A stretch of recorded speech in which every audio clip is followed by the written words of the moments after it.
All right, 3 o'clock, according to our Trailblazer insider Sean Hyken, Donovan Klingen's return is close. He is ramping up his practice, listed day-to-day. He could play Friday against the Spurs. That game will tip off remote at 7. Chris Burkhardt will have Blazers game day at 5 on your home of the Blazers, 620 Rip City Radio. Today is a Trailblazer Ticket Tuesday. We've got a pair of tickets for the Nuggets and Trailblazers to give away at 5. Listen to the Rip City Drive at 5 for your chance to win. Heisman finalists have been announced. Travis Hunter from Colorado, Dylan Gabriel from Oregon, Ashton Genty from Boise State, and Cam Ward from Miami will be at the Downtown Athletic Club in New York. Army and Navy meet Saturday, kickoff at noon on CBS. The Cadets favored by 6.5. Steelers meet the Eagles Sunday. Both teams are division leaders. Pittsburgh likely to be without wideout George Pickens. Rip City Drive's coming up next. Travis Demers going to be with me in studio. Chef Gabriel Pescuzzi will join us in studio at 4, and Sean Hyken joins the show at 5:20.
Boy, what a treat today is.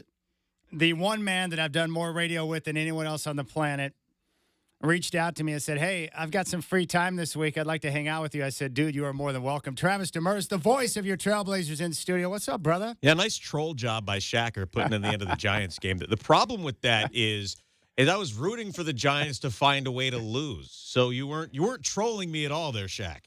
I see one simple goal for the Giants right now. Lose out and then draft Shedeur Sanders. It's very simple. Yeah, I mean, Shedeur Sanders, Cam Wards, anybody. I mean, look, the Daniel Jones experiment is over, right? So we can move on to something else now. And Do you have a preference for the college quarterbacks you'd like them to take? At this point, I'm going to be wrong on who I guess anyway. So just as long as somebody's better than what they've had. Well, they're 2-11, and the other teams that they're in contention with, the Jets and Patriots both have 3 wins. The Cleveland Browns with 3 wins, and the Raiders at 2-11. So really, it's between the Giants and Raiders down the stretch who can suck it up more. But really, if you know you have a chance, and the NFL is different than the NBA, if you have a chance to put yourself in a position to land a difference maker at quarterback, you got to take that chance. Yeah, you have to, which is one of the reasons why I was surprised the Giants gave Daniel Jones the money that they did anyway. But you look at the quarterbacks that have come out the last few years. Bryce Young was the number one and a clear number one, right? Yes. Well, I mean, look what C.J. Stroud has done. I don't think anybody would have expected that right away. He surprised the heck out of me. I thought he was going to be a bad quarterback because I thought he was the beneficiary of greater talent around him at Ohio State. Yeah, and Ohio State has shown us that with their quarterbacks over the years. And, with Jaden Daniels, your guy, you loved him when he was Arizona State. To come out and have the season that he's had, he's one of the best quarterbacks in the league. He's been unbelievable. With a brand new franchise, ownership group, coaching staff, and look at what he's done. That's impressive to me. Yeah, and look, I know this means nothing to anybody and nobody cares, so I'm going to say it anyway. I share a fantasy football team with my buddy Brady. Yes. And we were at the point where we're picking quarterbacks, and he's like, we should draft Jaden Daniels. I don't know. I mean, look, C.J. Stroud had a great year as a rookie, but you can't trust rookie quarterbacks. Was he going to put up like 15, 17 touchdowns, 10 picks? Nah. And he went with my decision, which was a terrible one because Jaden Daniels has been awesome. So, look, I didn't expect that, so I don't know. I don't know if Shedeur Sanders or Cam Ward or if somebody else is going to be the better NFL quarterback. I just know that Tommy Cutlets and Drew Lock are not it. I like Shedeur Sanders a lot, but I'll tell you what, I'm living proof.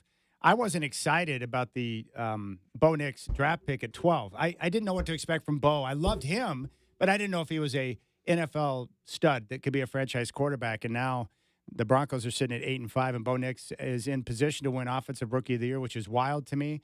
But he's starting to look like a guy that could be a franchise quarterback. It's unbelievable. Yeah, he's figuring it out. I mean, when you have 13 years of college experience before entering the NFL, you've got a leg up. Dude, they went from Bo Nix, most college experience, to Dylan Gabriel, who's now got the most college experience in terms of starts. Who's next? Yeah, who are they going to get next? Yeah, look, I haven't really paid attention a whole lot to the Ducks depth chart. I mean, I know who's playing. I'm watching the games and pay attention.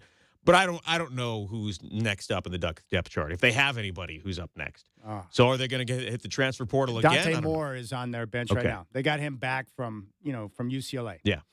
But if you have a chance to with the portal, and if you got the resources like Oregon, not saying that Dante Moore can't be the guy, but if you have access to someone that can be even better in the portal, free agency in college football. Never thought I'd see the day. It is uncapped free agency. Yeah. Isn't that wild? Yeah, because the schools aren't paying for it. Phil Knight is living out the dream of many owners in sports where he has access to whatever he wants, and there's no limits on how much he can spend. And it's not just that, Chad. It's the fact that they can go pull players off of other teams that aren't free agents, even though they're not supposed to. They'll find a way to do it. But, can you imagine, let's just say, your Denver Broncos could go pull, whatever, T.J. Watt from Pittsburgh in the middle of his contract to shore up their defense. Yeah, people would go crazy. Yeah. And that's what's happening in college football. That's why I'm a big ASU Sun Devil fan, and I'm a huge fan of Kenny Dillingham, youngest coach in college football. But over the last few days, what I've seen that he's done that is unique to me, he's encouraging his players where he doesn't want to prevent them from having great success, meaning if they have an opportunity to go make more money elsewhere or have an opportunity on a team where they can get more playing time because they're not getting it with the Sun Devils right now, he's allowing them to enter the portal to see what's out there, but they can still remain a part of the team and continue to play so they don't miss out on this ride in the college football playoff as long as they continue to adhere to all the team policies. They show up to practice. They put in the work in the weight room. And then I've noticed when they actually do announce they're in the portal and they're going to leave ASU, he's right there on social media to say, hey, this is a good guy. He's got great speed. Some team's going to be lucky to have him. I think it's a great approach from a young mind in the game in how to deal with some of the players because they talk. And so when they hear about how Kenny Dillingham's dealing with guys, even when they're leaving the program, it's going to make a big difference. Yeah, and the way that things have been perceived and the power has completely shifted because for a century, it was up to the coach, right? Whatever the coach said, you had to deal with that. Yes. Whether, and they could block your transfer to anywhere. They could block your transfer to the same conference, to a rival school, to anything like that. And then you had to sit out a year. So the coaches had all the control, and the coaches could go leave and do whatever they wanted. Now the players, they can not do whatever they want, but they've got all the control. And you look at some sports, the NFL, players do not have control. Major League Baseball, the players don't really have control. The NBA, players have control. Not, exactly in black and white, but they've got the control. Absolutely. And I think while a lot of people get frustrated by that, there's no loyalty. Well, who's being loyal to you?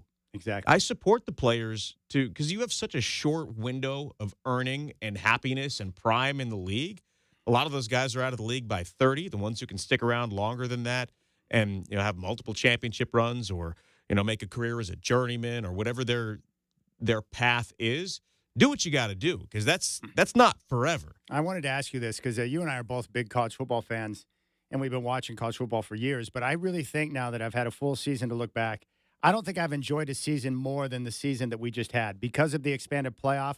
What was amazing to me, I knew the playoff would be great when we got it, but what I didn't expect was all the games of great importance from week one all the way up until championship weekend, meaning you had multiple games with multiple teams that still had a chance to make the playoff. And so I think it enhanced the regular season. I did not anticipate that. More fan bases across the country with hope of getting into the dance. How did you see it? Well, the idea that the regular season was diminished because of the playoffs is total garbage, right? You think about for years before they had the 4-team playoff, well, if you add more teams to the playoff, then the regular season isn't as important. For who? Like 4 teams? Maybe? Because once you lose, you're done. Maybe you get a team that has one loss that still has an opportunity to get in there. But usually it's, 4 or 5 teams. So what does that mean for the rest of the 180 or 200, however many schools there are now? Nothing. So who is it competitive for? Because you're trying to win your conference or you're trying to get to the Who Cares Bowl? Like, it didn't matter. So then you go to 4. Well, it's going to take away the importance of the regular season if we go to 12. Really?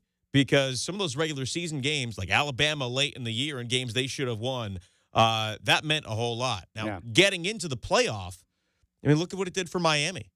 You don't think the regular season was important for them all the way to the very end? Of course. They got left out. If Miami figures out a way to beat Syracuse and not blow a 3-touchdown lead at the end of the season, they get to the conference championship game, and they might not win it, but they're getting into the playoff. Yeah. And I know Syracuse is pretty good this year. They were top 25, whatever, but you can't blow a 3-touchdown lead to Syracuse in the final week of the regular season. The regular season mattered this year, and more than it did for any other season. When was the last time that SMU was in the conversation for anything? Yeah. Pre-death penalty? Yeah. And now they're in the freaking playoff because awesome. This mattered. Yeah, it's great. It's great. Travis Demers is in studio.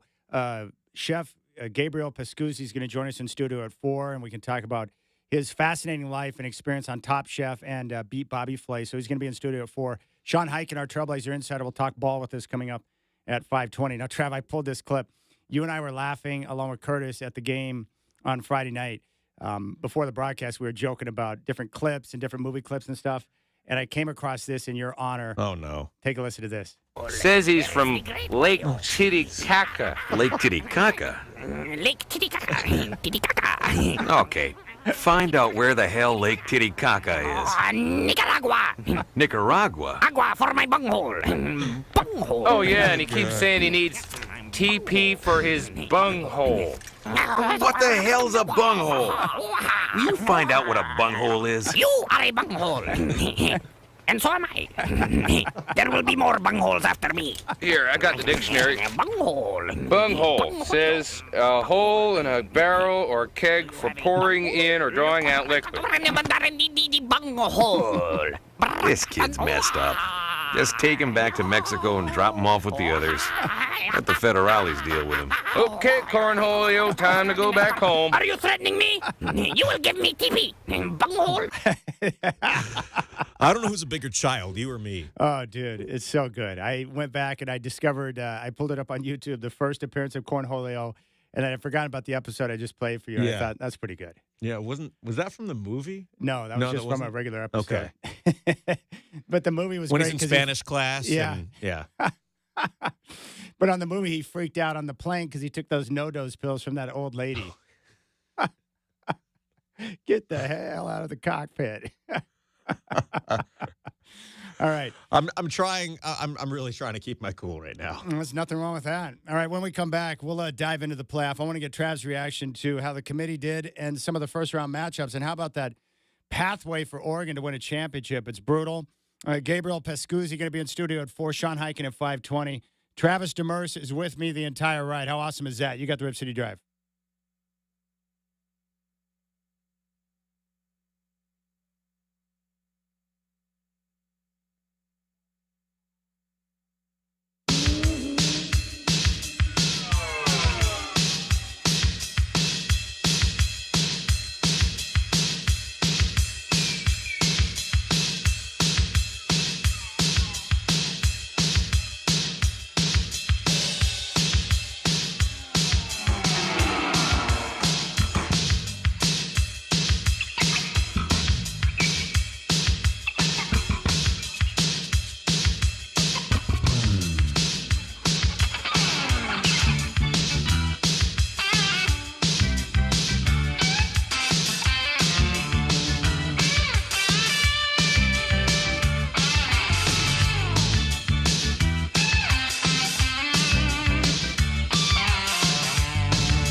All right, Travis Demers is with me for the show today, which is awesome. Hey! If you're on hold, stay there, 503-248-0620. We'll get to your calls in just a moment. So we've got the college football playoff field, which has been set, Trav. Your number one seed is Oregon. Georgia's number 2, who won the SEC. The number 3 seed, Boise out of the Mountain West, and Arizona State at number 4. The rest of the seeds, Clemson at 12. You've got SMU at 11, Indiana at 10. Tennessee is the 9 seed, Ohio State 8. Penn State is 6, and Notre Dame is 7. So that's your field. Your first-round matchups on the 21st, Clemson and Texas, Tennessee, Ohio State, SMU, Penn State, and then on the 20th will be Indiana and Notre Dame.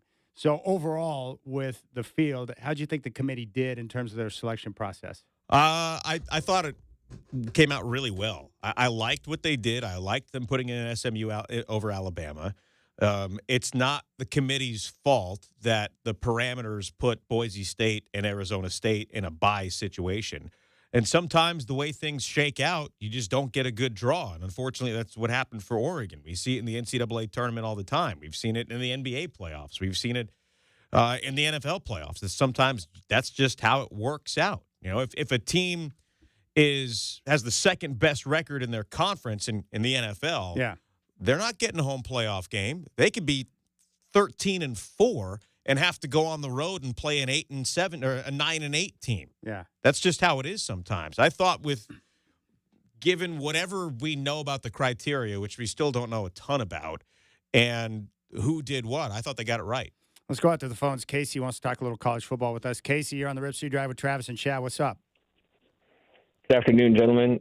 First off, Trav, great job on the play-by-play and the Blazer game. Really enjoy listening to you. Thanks, man. Appreciate it. And I'm listening to it, so much appreciated.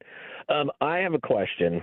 Since this is kind of the first year for the playoff process, I guess, if hypothetically Oregon goes completely undefeated and wins the whole kit and caboodle, is Alabama going to demand an asterisk by their name since they weren't included in the series?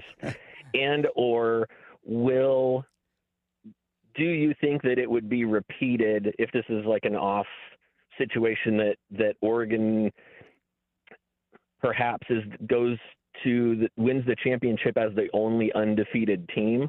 Obviously we can't, you can't compare like previous seasons, but when you look at who's won, previous, they rank it by bowls in the past, but now with the championship, I'm just curious how many claims to sort of undefeated seasons, will there be? And with this being the first, and obviously, as a learning process, as we've seen with them expanding to 12 and then potentially 16 in the future and so on and so forth, do you think if Oregon wins, there'll be sort of an asterisk by their, by their championship season or win season if they happen to do it undefeated? Hey, Casey, that's a good phone call. I'll say this, Trav.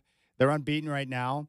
If they go through, let's say the seeds hold up, they would have to beat Ohio State, Texas, and Georgia to win a national championship. Those are the 3 teams after Oregon have the best odds in Vegas to win the national championship this year. To me, a title on that pathway doesn't get any more legit because they would be taking out the best of the best to be able to get to where they want to be. And they had to beat Penn State to get there. So you think about that run, add right. Penn State to it. Was the regular season the most difficult regular season? No. But they beat Ohio State, who is a playoff team, who is a national championship contender and absolutely could win it. They beat Boise State, who is in the playoffs. They beat some legit teams. But the idea that the Pac-12 teams weren't going to hold up in the Big Ten and they were going to be humbled, that clearly didn't happen. What we've seen in recent memories in the era of the 4-team college football playoff, the last handful of years, there's been one undefeated team at the end of the season, the team that won the national championship. Michigan was undefeated last year. Georgia's been undefeated a couple of times. LSU was undefeated. So we've seen it in recent memories. But we're talking about 2 playoff games. Now you're adding a third if we're talking about a team that's undefeated. If they are, they're going to have a bye. So we're talking about a team that essentially goes 16-0, 12-0 in the regular season, wins the conference championship, and then wins 3 more, 16-0. That's never happened in Division I FBS college football before because teams haven't had to play, 16 games. I think there's a great chance that this could, if they do it and they beat those teams, when we look back at this at 10 or 20 years, we could say this was the greatest run in the history of college football, at least in the history of the college football playoff, because no team has ever had to do that before. I agree. It's going to be harder and harder for teams to go undefeated because they're playing, tougher teams at the end of the season. You know, in the past, if you were the number 1 seed and you were playing the number 4 seed, maybe you were getting a Cincinnati or Washington the year they lost to Alabama or Michigan State. Some of these teams that weren't quite good enough to be 1 or 2, but they were one of the top 4 or 5 teams in the country and belonged in the conversation. Now things have changed a little bit. So if Oregon does indeed win those 3 games and win the national title, I think it's going to be really hard for that to be duplicated. But we're in year 1 of this. Yeah. I look at this Duck team this year, and what I see right now is, first of all, they have the best quarterback in the tournament. I think Dylan Gabriel is easily the best quarterback of the teams remaining in the playoff. They have great team speed. And, Travis, they're different this year because they're much more physical at the point of attack on both sides of the football, which they've never had before. And then if you look at the teams that they may have to face, Texas has a great defense, but Quinn Ewers and that Texas offense has struggled throughout the course of the year. Ohio State right now has great offensive line issues with injuries, and Will Howard has got his own issues as well.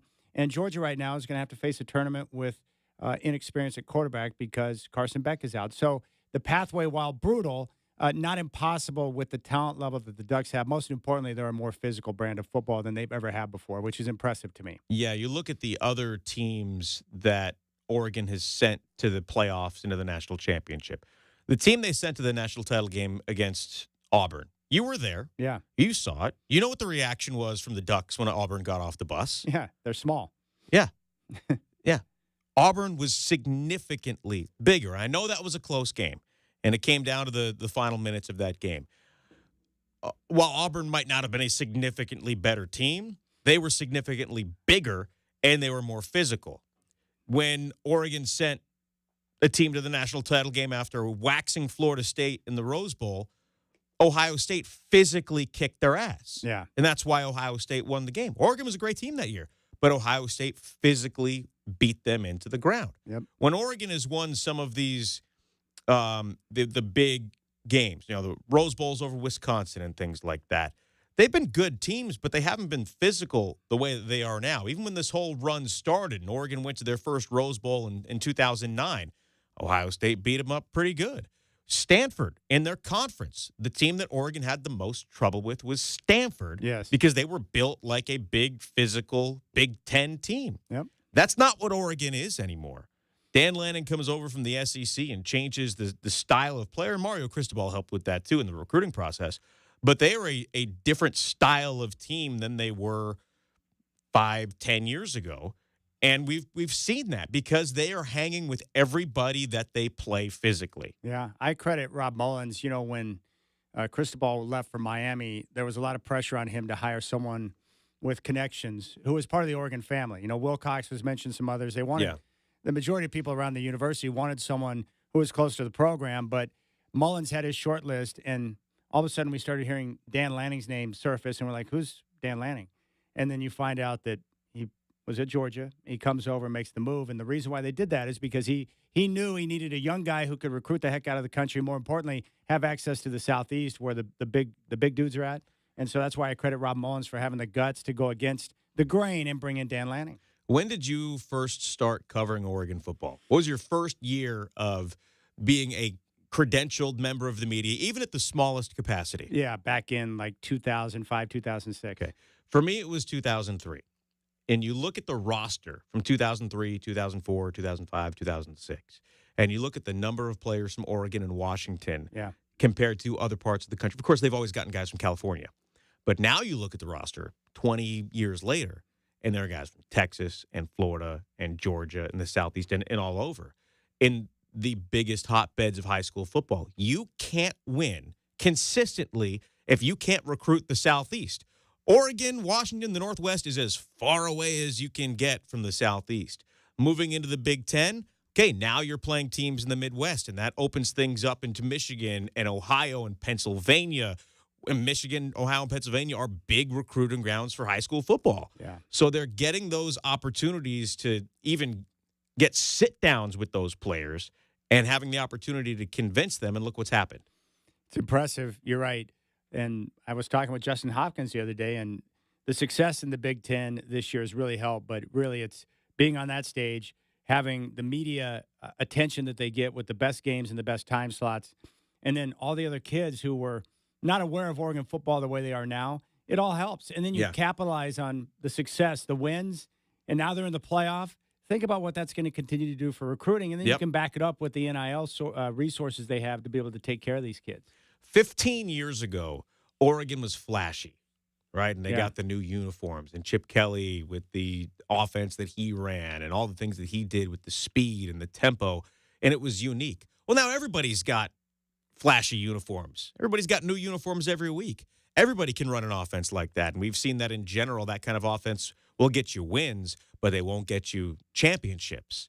And all of the things that Oregon started this run of dominance with Chip Kelly, that's not really what makes them anymore.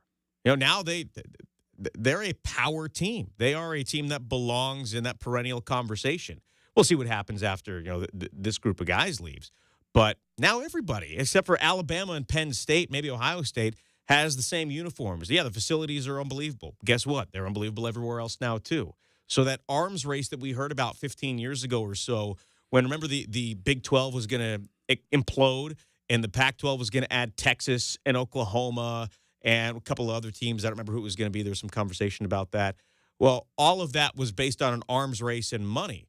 Well, the Pac-12 is the conference that imploded. Everybody's got that money now. Look at Texas A&M. They all have it. Yeah. So you have to be good on the field because none of that other stuff truly matters. That's true. All right, so with the current playoff format, they're going to expand again in the near future. We'll probably have the same format for next year. Do you think that maybe they can do a revamp going into next season to where they can at least reseed the teams after the first round to make sure that your number one seed has a better path than what Oregon's got this year? Would that make sense? Or do you just stick with it the same? Because what's going to happen in the future, my guess would be the Big Ten and the SEC are not going to be okay with teams like Boise and Arizona State getting first-round buys. Yeah. So my guess is you just give automatic berths to the conference champs and make it more like the NCAA tournament where you get in, but it doesn't guarantee you a bye or one of the top slots in the tournament. I don't have a problem with giving those team buys, to be honest. I mentioned it a bit ago. Look at the NFL, right? You win your division, you get a home playoff game. Yeah, which means this year, like the Falcons or, the Saints are going to win their division and get a home playoff game. Tampa's 7-6. Yeah. And look at the Seahawks the year they went 7-9. Yes. And they won their division. And they won a playoff game. They beat the Saints that year. Yeah.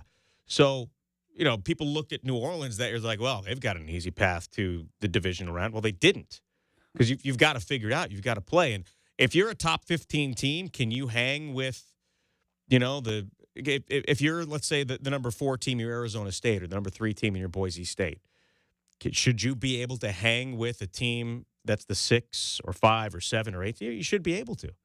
Right? That's why you're in that position. Do I think Boise State is as good as Georgia or Penn State or Notre Dame? No.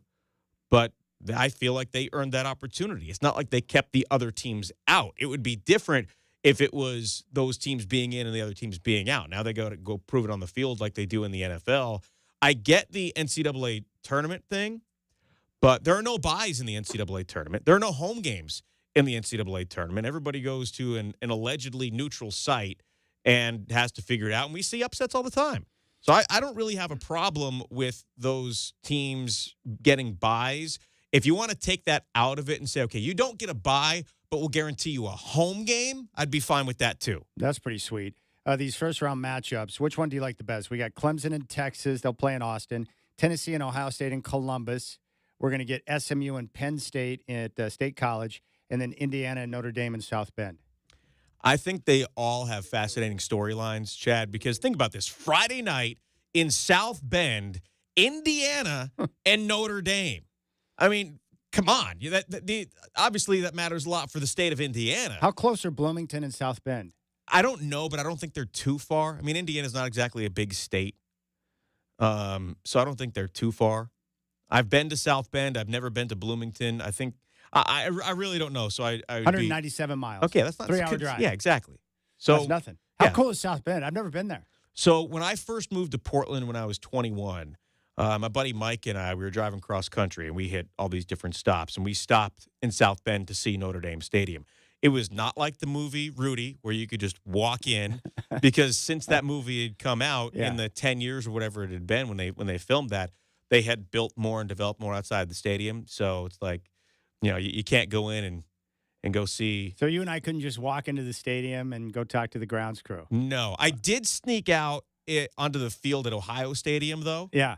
And At the Horseshoe? Yeah, at the Horseshoe. Oh, cool. I walked down. There was some work being done, so me and my buddy Josh found an open door, and we just walked in and walked down to the front row.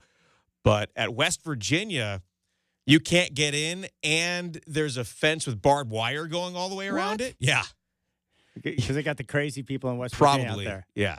So yeah, there were a few places that we went, but Notre Dame, you can't sneak into it anymore. Was Morgantown pretty cool? It was small. It was a really cool little college town. Yeah. Yeah. Dude, that's cool that you got a chance to do that, because I've always wondered, like, the one thing I love about college football and going to different games is I love how each town and community, they all have their own thing for tailgating and the whole experience. It's NFL is very corporate, stadium to stadium, but in college football, every town and stadium is totally different in terms of experience. It's totally different, and that's why I love Lambeau Field, because Lambeau Field has such a college atmosphere to it. It's this giant stadium in the middle of what looks like a small little Midwestern town. It's awesome. That's great. I wanted to play this for you.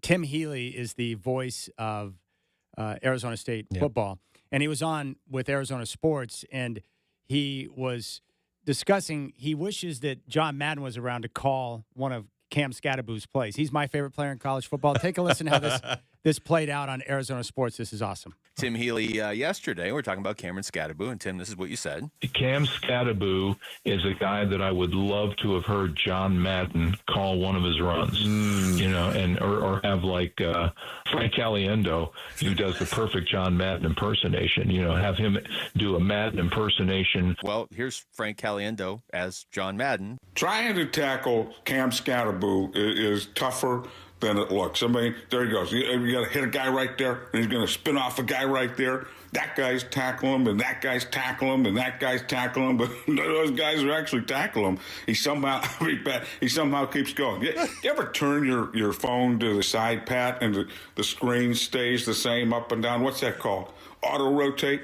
Cam Scadaboo has auto rotate. I don't know if that's a gyroscope or an accelerometer, a combination of those things, but that's just Cam Scadaboo. And there he goes again. Boom. Whack. Scadaboo. I mean, even his name sounds like he's still going. Scadaboo. Scadaboo. Scadaboo. It's not Scadaboo either. People think, that's like Brett Favre. It looked like Favre, but it's actually Favre. There's Scadaboo. Hits a guy right there. Auto rotate there. Scadaboom. Scatawap. Scadaboo. I mean, that's just Cam Scadaboo being Cam Scadaboo. Frank is here also. Welcome to heaven, Tim, because we did what you said. You said you could die and go to heaven. Boom. Here you are. With all the I'm going now, sweet Jesus. I'm going now. Dude, how great is that? That's phenomenal. That is phenomenal. Caliendo is fantastic, man. If you can't see him, if you were just listening to that and you didn't know it was a setup, you would have to really think about it. Wait, is that John Madden? Yeah, it sounds just like him. It's remarkable how good he is at doing that. But, yeah, it's just, college football this year. I think part of it, too, at least, it's kind of like fantasy football in the way that because so many teams had playoff hopes, it forced me to watch many different teams. So I had a chance to check out Jennings and SMU and watch a lot of Arizona State football and, watching Penn State and their tight end, number 44, who's great. Like, I'm paying attention to more teams, so it's actually helped me. And so I'm discovering other players around the country that I enjoy watching. Well, look, you and I worked together for a long time. We watched a lot of college football. If a team had, like, 2 losses by the early part of November, we didn't pay attention to them because there was no need to. Oh, by the way, Miranda has chimed in. Hi, Miranda. Dear Skunk Vomit, good afternoon, Mr. Doing. More Travis, less Chad. She's on point. All right. Thank you, Miranda. We'll keep things rolling. When we come back, the 12 Days of Christmas with the Trailblazers is up next, and then Gabriel Pascuzzi going to be in studio at 4.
All right, Gabriel Pascuzzi is going to be in studio coming up at 4 o'clock. He is an awesome chef, and he's got some great spots in town, and he's doing some work in Moda Center as well, so we're going to talk about all of that. Miranda's chimed back in. Are you going to ask Clown Your Buddy with bumper music by Springsteen, U2, and Billy Joel? Shacker's well aware of what music is unacceptable. What's your list of songs you don't want or artists? Billy Joel is now okay again, but Piano Man is never okay. Okay. Springsteen, no. Bon Jovi, no. Journey, no. and it's not that I can't appreciate their music or have never liked their music. Just heard it way too damn much in my life and hope to never hear it again. I'm cool with that. What else? I can take my headset off anytime, Shacker. What else did you say? Creed? You don't like Creed either, right? Or you kind of do, but no. So I liked Creed's first album when they were new, and what was that, 1998? Yeah. And then I think everybody realized Scott Stapp turned into a giant douche and was a little too preachy. I'll still go back and listen to their first album, but anything after that, no, I can't do it. All right, good. Well, all right, let's do this. We are in the season right now, so let's get to the 12 days of Christmas.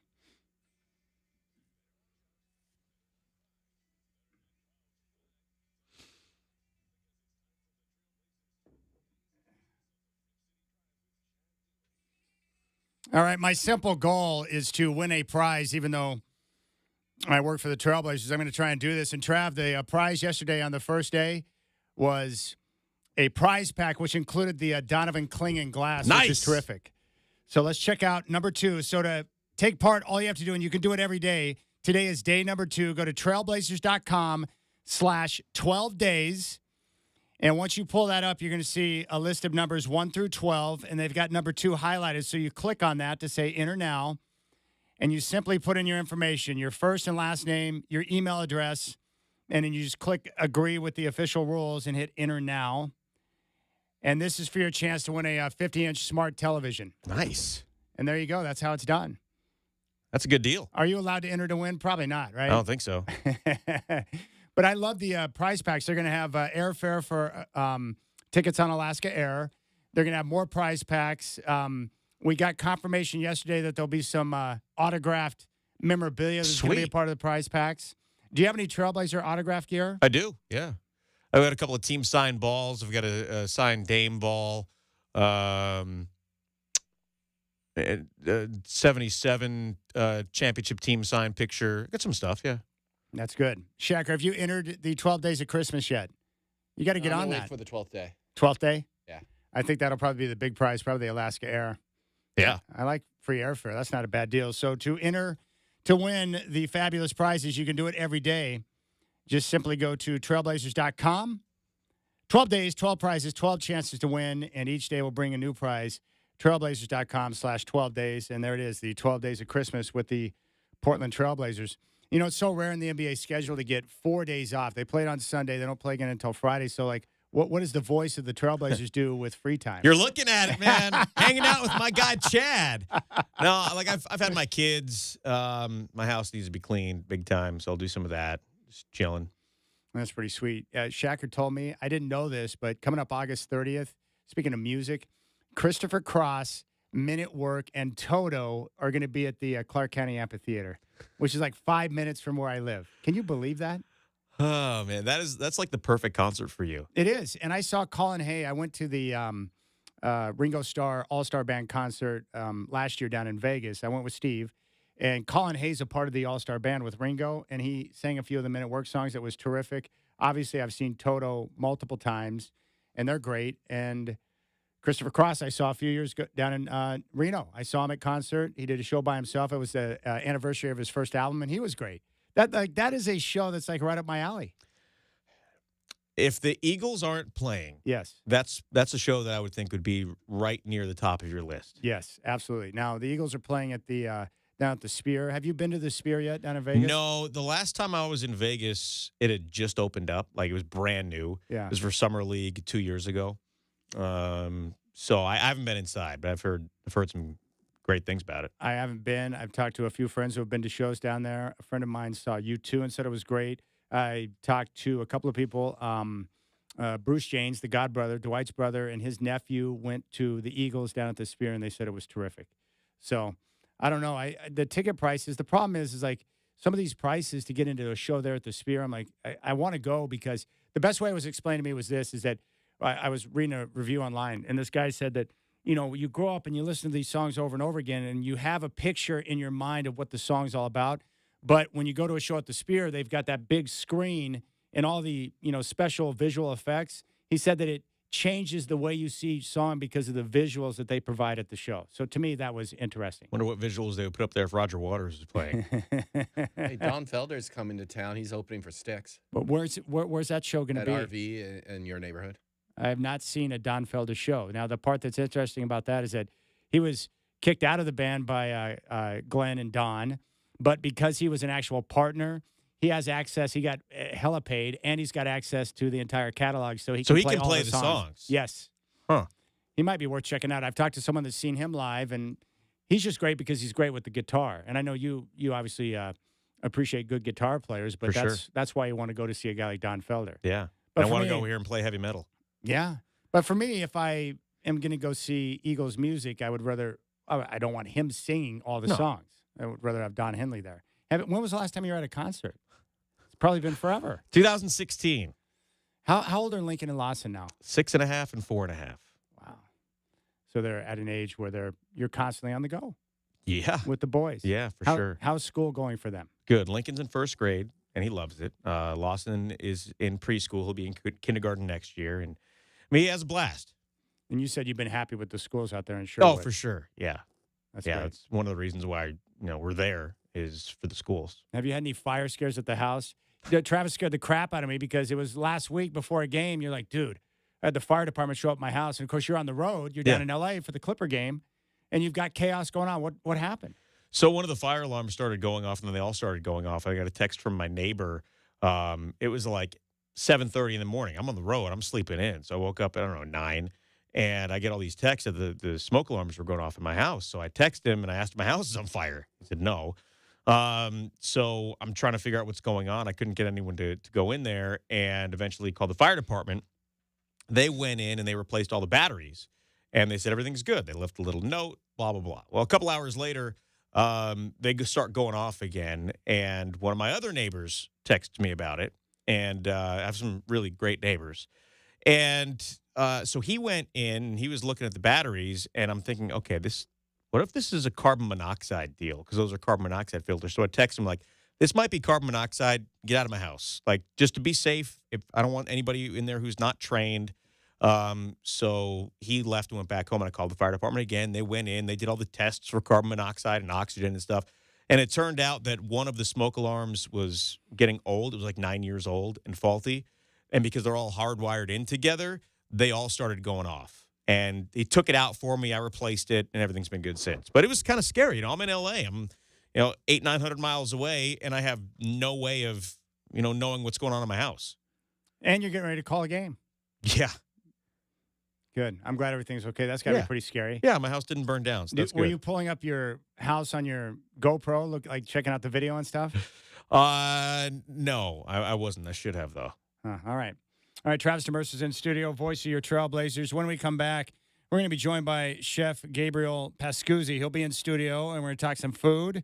He's a Trailblazer fan and a Duck fan, so he's got some sports takes as well. But Gabriel Pascuzzi is coming up next, and then Sean Highkin will stop by at 5:20. We'll get an update on Donovan Clingan and when he expects to return to the floor here on the Rip City Drive.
All right, it's 4 o'clock. What's up? According to our Trailblazers insider, Sean Highkin, Donovan Klingen's return is close. He's ramping up his practice, listed day-to-day. He could play Friday against the Spurs. That game will tip from Moda at 7. Chris Burkhart will have Blazers game day at 5. On your home of the Blazers, 620 Rib City Radio. Travis Demers will be on the call. Today is a Trailblazers Ticket Tuesday. We got a pair of tickets for the Nuggets and Trailblazers to give away. We'll do that at 5.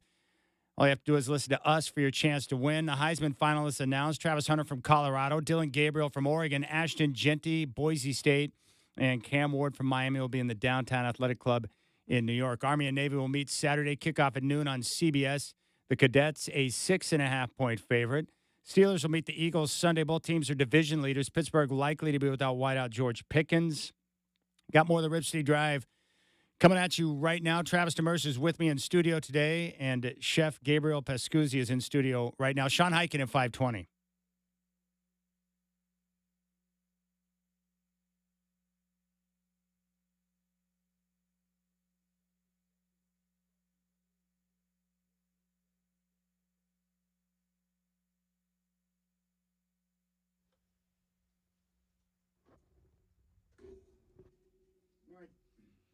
Sean Highkin will join us coming up at 5:20. Travis and I got a sweet delivery here in studio that we'll discuss coming up a little bit later on the show. These are looking good, aren't they, Trav? Yeah, they are. I was hoping I'd get my hands on one of these. Well, we both have our hands on one now, and so does Shacker. We'll talk about that here in a moment. But joining us right now, he's the man behind Mama Bird, Stacked Sandwiches, Feel Good Restaurant, and Tip Top Burger. He's also part of the Top Chef family. He competed on Food Network's Beat Bobby Flay. He was also named Chef of the Year by Eater in 2017. He has a long history in fine dining. It's our pleasure to welcome Gabriel Pascuzzi to the Rib City Drive. What's up, Gabriel? How you doing? It's so good to see you. Yeah, you too. It's been a long time coming. We met at the, I think it's called the Taste of Moda Center. So before the season, they put all of the different vendors that are going to be offering, food and beverage at Moda, and then they brought us in to be able to sample it and talk about it. So that's where I had a chance to meet you. It was cool. Yeah, it was fun. How are things going so far out at Moda for you guys with Tip Top Burger? I'd say pretty good. It's a learning experience. Never been in a stadium before, so you kind of got to learn the new set of rules you got to play by. But been doing really well. Club level, I wish we were down on the main level to, so everybody could try our stuff. But it is what it is. Hopefully, we'll be down there next year. Yeah, I'm glad you brought that up because I obviously spent a lot of time at Moda, and sometimes I'll go up to the concourse to eat something, and I don't pay attention to what's new coming in and out. I probably should if I can go find a better place to eat sometimes. But this is the first that I'm hearing about this is today. So for people who, they eat at Moda, they go on the concourse and they're hearing this and they want to check out your food because I do now. Where can they go? So unfortunately, we're up in the club level this year. So I think that's only people with suite tickets and 200 level can access that. I have heard that if you're like a 100 level season ticket holder and you make enough grumblings, they'll let you up. Yeah. But yeah, so unfortunately they tucked me up there this year. So hopefully I'm trying to get back down to the lower concourse so I can feed the people. But I would imagine being in an arena where you have different eyeballs on your food and what you offer, is that a good way to kind of open up people to what you do around the city of Portland and some of the different things you do? Yeah, I mean, honestly, I like being on the club level to start because I think we'd be drinking through a fire hose if we were down on the main level. So it's good to just kind of learn and get your training wheels underneath you. How hard is it to adjust going from a restaurant to offering fare at in an arena where it's just a different pace and everything? Yeah, it's definitely a different pace, a lot different, but we're kind of a new thing for them. We're offering modifications, which you usually don't get in a stadium at all. Yeah, you get picky people like me who don't want mustard or something like that. I'm like, I'll just get something else. Yeah, well, we're trying not to do that, but definitely accommodate for allergens and stuff. Like we have a gluten-free fryer that's dedicated, so we offer we're only doing the tots, and then we have gluten-free chicken strips that we sell more of than burgers, I think. Really? Yeah, we sell a ton of them. And then our burgers, you can we offer a gluten-free bun, Beyond Patty. You can add bacon, and then if you have an allergy, we'll take something off. So it's a little bit different model on that. First, they're like, your food's taking more than 7 minutes. I'm like, well, people are changing stuff. Like, what do you expect? Like, you can't just throw it up in the window and have it wait. So we're kind of figuring a healthy balance of like what we can just like pre-make, throw up in the window that, everybody's just going to get it like normal. And then some stuff people want to modify. And I think people really appreciate being able to have gluten-free or vegetarian options, which you don't, normally see too much. I'm like Trav. I'm a very picky eater in terms of what I Yeah. eat. So I love going to places where I can feel confident that I can ask for things to be adjusted a little bit based on what my dietary needs. And I think Yeah. that's great that you offer that. Oh, at the shop, definitely. You can almost too many options for sure. Moda Center, I mean, like we do it on the old honor system, but if you're like, I'm allergic to tomatoes, Yeah. you know what I mean? Like, we can't really say anything about it. So, I'm sure people will take advantage of that. Now you went to Wilson High School, so you're Yeah. from the Portland area, right? Yeah, You grew yeah. up here. Born and raised. Born and raised. And then you went. I'm a unicorn. You got your culinary degree from Johnson and Wales University. What was that experience like? That was great. I did 2 years in Denver, graduated with my associates, and then I went down to Austin for a little bit, and then I went back to Johnson Wales, their main campus in Rhode Island.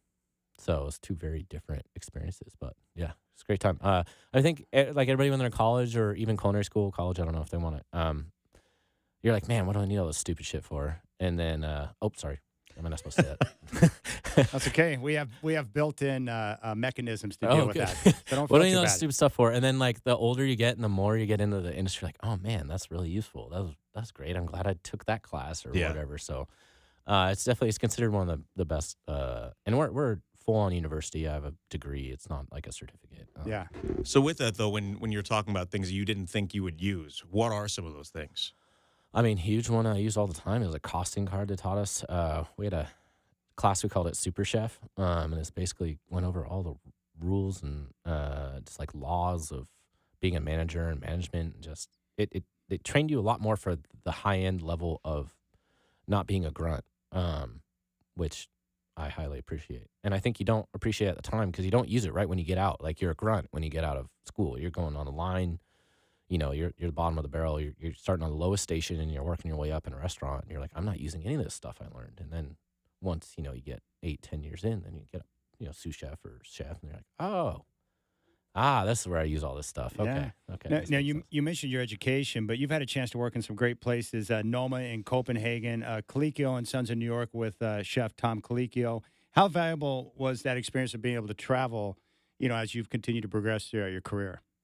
I think massively. Basically since I was 16, so I gave up my junior summer of high school, which is like your best summer. Yeah. I gave that up. That was a phenomenal summer. Right? Yeah. I mean, I went up to my uncle was a certified master chef, not the Italian side. And he had a restaurant up in Big Fork, Montana. Now, was it your dad that said you needed to go up there to spend time with him? Yeah, basically he said, I'm not paying for culinary school unless you go up there and you do a whole summer and you say you still want to go, then you can go. So, how much did you learn? I mean, looking back now, how valuable was that experience just learning how to operate in the food biz going to Montana? I mean, certified master chef isn't like a term that's thrown around a lot anymore, but it was like a rigorous. What does that mean exactly? When someone says I'm a certified master chef, I mean, it sounds like someone that's like a food badass, but what is it basically? exactly? I mean, back in the day, it was like, you're the shit. God, I keep doing that. Sorry. I work in the kitchen, guys. You gotta forgive me here, right? Okay. Hey, I didn't finish the word, all right? That's We're good. okay. That's I caught good. myself. You're the ship. Yeah, you're like, that was a big deal. Like, oh my God, a CMC's coming in tonight. Like, everybody on their number one. So I mean, I don't even know what the full extent is, but I know you have to go back east. You got to like pass like a massive test, not only written but cooking as well. And you cook for other certified master chefs. And if you don't do a good job, it's like being a sommelier. Is the best way I could describe it. But just not as well known. And I honestly am curious now. I kind of want to like dig into it and see what's going on with that these days. But that experience in Montana, so you go through the entire summer, you come back. Did that pretty much solidify it for you that you had confidence that you wanted to move forward and pursue that as a career? Yeah, for sure. I mean, like, so you got to preface that a little bit. We would go up there for like family vacations. And it's like 14-hour drive from here. So, throw the kids in the van and drive up to the uncle's house. And he had a couple cabins, so we go stay up there. And when I was like 6, I'd be like in the kitchen peeling shrimp and washing lettuce and just like hanging out with the crew. And then like, 2 years later, we go back up there again. They'd be like, yay. We'd be like the same people. And I'd be like, yay. and then shrimp. And I'm like, why would I like peeling shrimp? What a weirdo. So, that was the start of it, really. And then I'd cook at home a lot. My dad taught me like forage, big hunter. So like we have a huge garden. It's just like food's just always been in and around my world. And then the big thing when I went to Montana is one stoplight town. They had I think a Subway. I didn't go on a Subway diet, but that's like all they had. And they had like one grocery store, a Mexican restaurant. Like there wasn't a whole lot up there. You had to drive like an hour to Kalispell. But I walked in the kitchen the first day, and I think I grabbed a soda or something. My uncle slapped it out of my hands. Like, what are you doing with that? I was like, drinking that? He's like, not anymore. You're not drinking any of that stuff this summer. He didn't say stuff. And I said, oh, okay. And I just ended up just like working and eating food that we made. It wasn't like I was on a diet or anything, but I went from 256 pounds down to 185 pounds. Wow. Just by changing the way that you ate. Not eating crap. Yeah. Like drinking soda, not eating fast food like I was. Like, you're 16, you got your license, you're like, I'm gonna go to Wendy's. Yeah. And so that it just clicked in my head. I was like, oh man, like food, what you put in your body is massive. Like, and so then kind of from there, it just like, not only do you like cooking, but now you're interested in the nutritional part and like, all right, what is happening when something comes in my body? What, like I don't eat cereal. I haven't eaten cereal in 15 years because it's just sugar. When you eat it, it just breaks down into sugar in your body. And then you start to see what your body's response is to sugar and the inflammation and just how terrible it is for you. Like, that's pretty sweet that you could have that experience in high school when you're still in high school and be able to start to make those type of connections in terms of food and the body relationship. Oh, yeah. I mean, imagine going from 256 pounds to 185 pounds to 6'2" and being in school and the change of how people treat you. Did you notice that instantly? Oh, instantly. I was kind of pissed off for a while because I was mad that people were changing the way they treated me just based on how I looked rather than I felt like I was the same person. Yeah. And it was merely a physical change. And I was like, wow, you guys suck. How long did that change take? I left in, I think, late May, and I came back a little late, like early September. Did the change from your peers at school, did they start treating you differently instantly when they saw the body change? Well, I mean, one, they noticed, right? And then two, yeah, for sure. Like one, they couldn't make fun of me anymore. Well, I read that you had nicknames like FA, like fat ass, and like people were just intentionally mean to you all the time. People were mean. I mean, teenagers are mean to you. All of them are mean. You know what I mean? But those scars last forever because you can't get that stuff out of your. It's embedded in you. But I don't really carry it with me too much because I'm like I kind of had the last laugh. Like, yeah, I'm pretty successful. I went and it probably honestly fueled me. So if it doesn't kill you, it makes you stronger. So. And, a lot of some people have apologized. Like, I had friends that were like, dude, I was such a dick. And some haven't. And that's fine, whatever. But it was crazy. Like, yeah, you look at my yearbook and went from like, hey, you're such a nice guy. And like, maybe we'll hang out sometime. To like, here's my number. Let's hang out. Yeah. But with the food relationship, like, I'm fascinated by all this.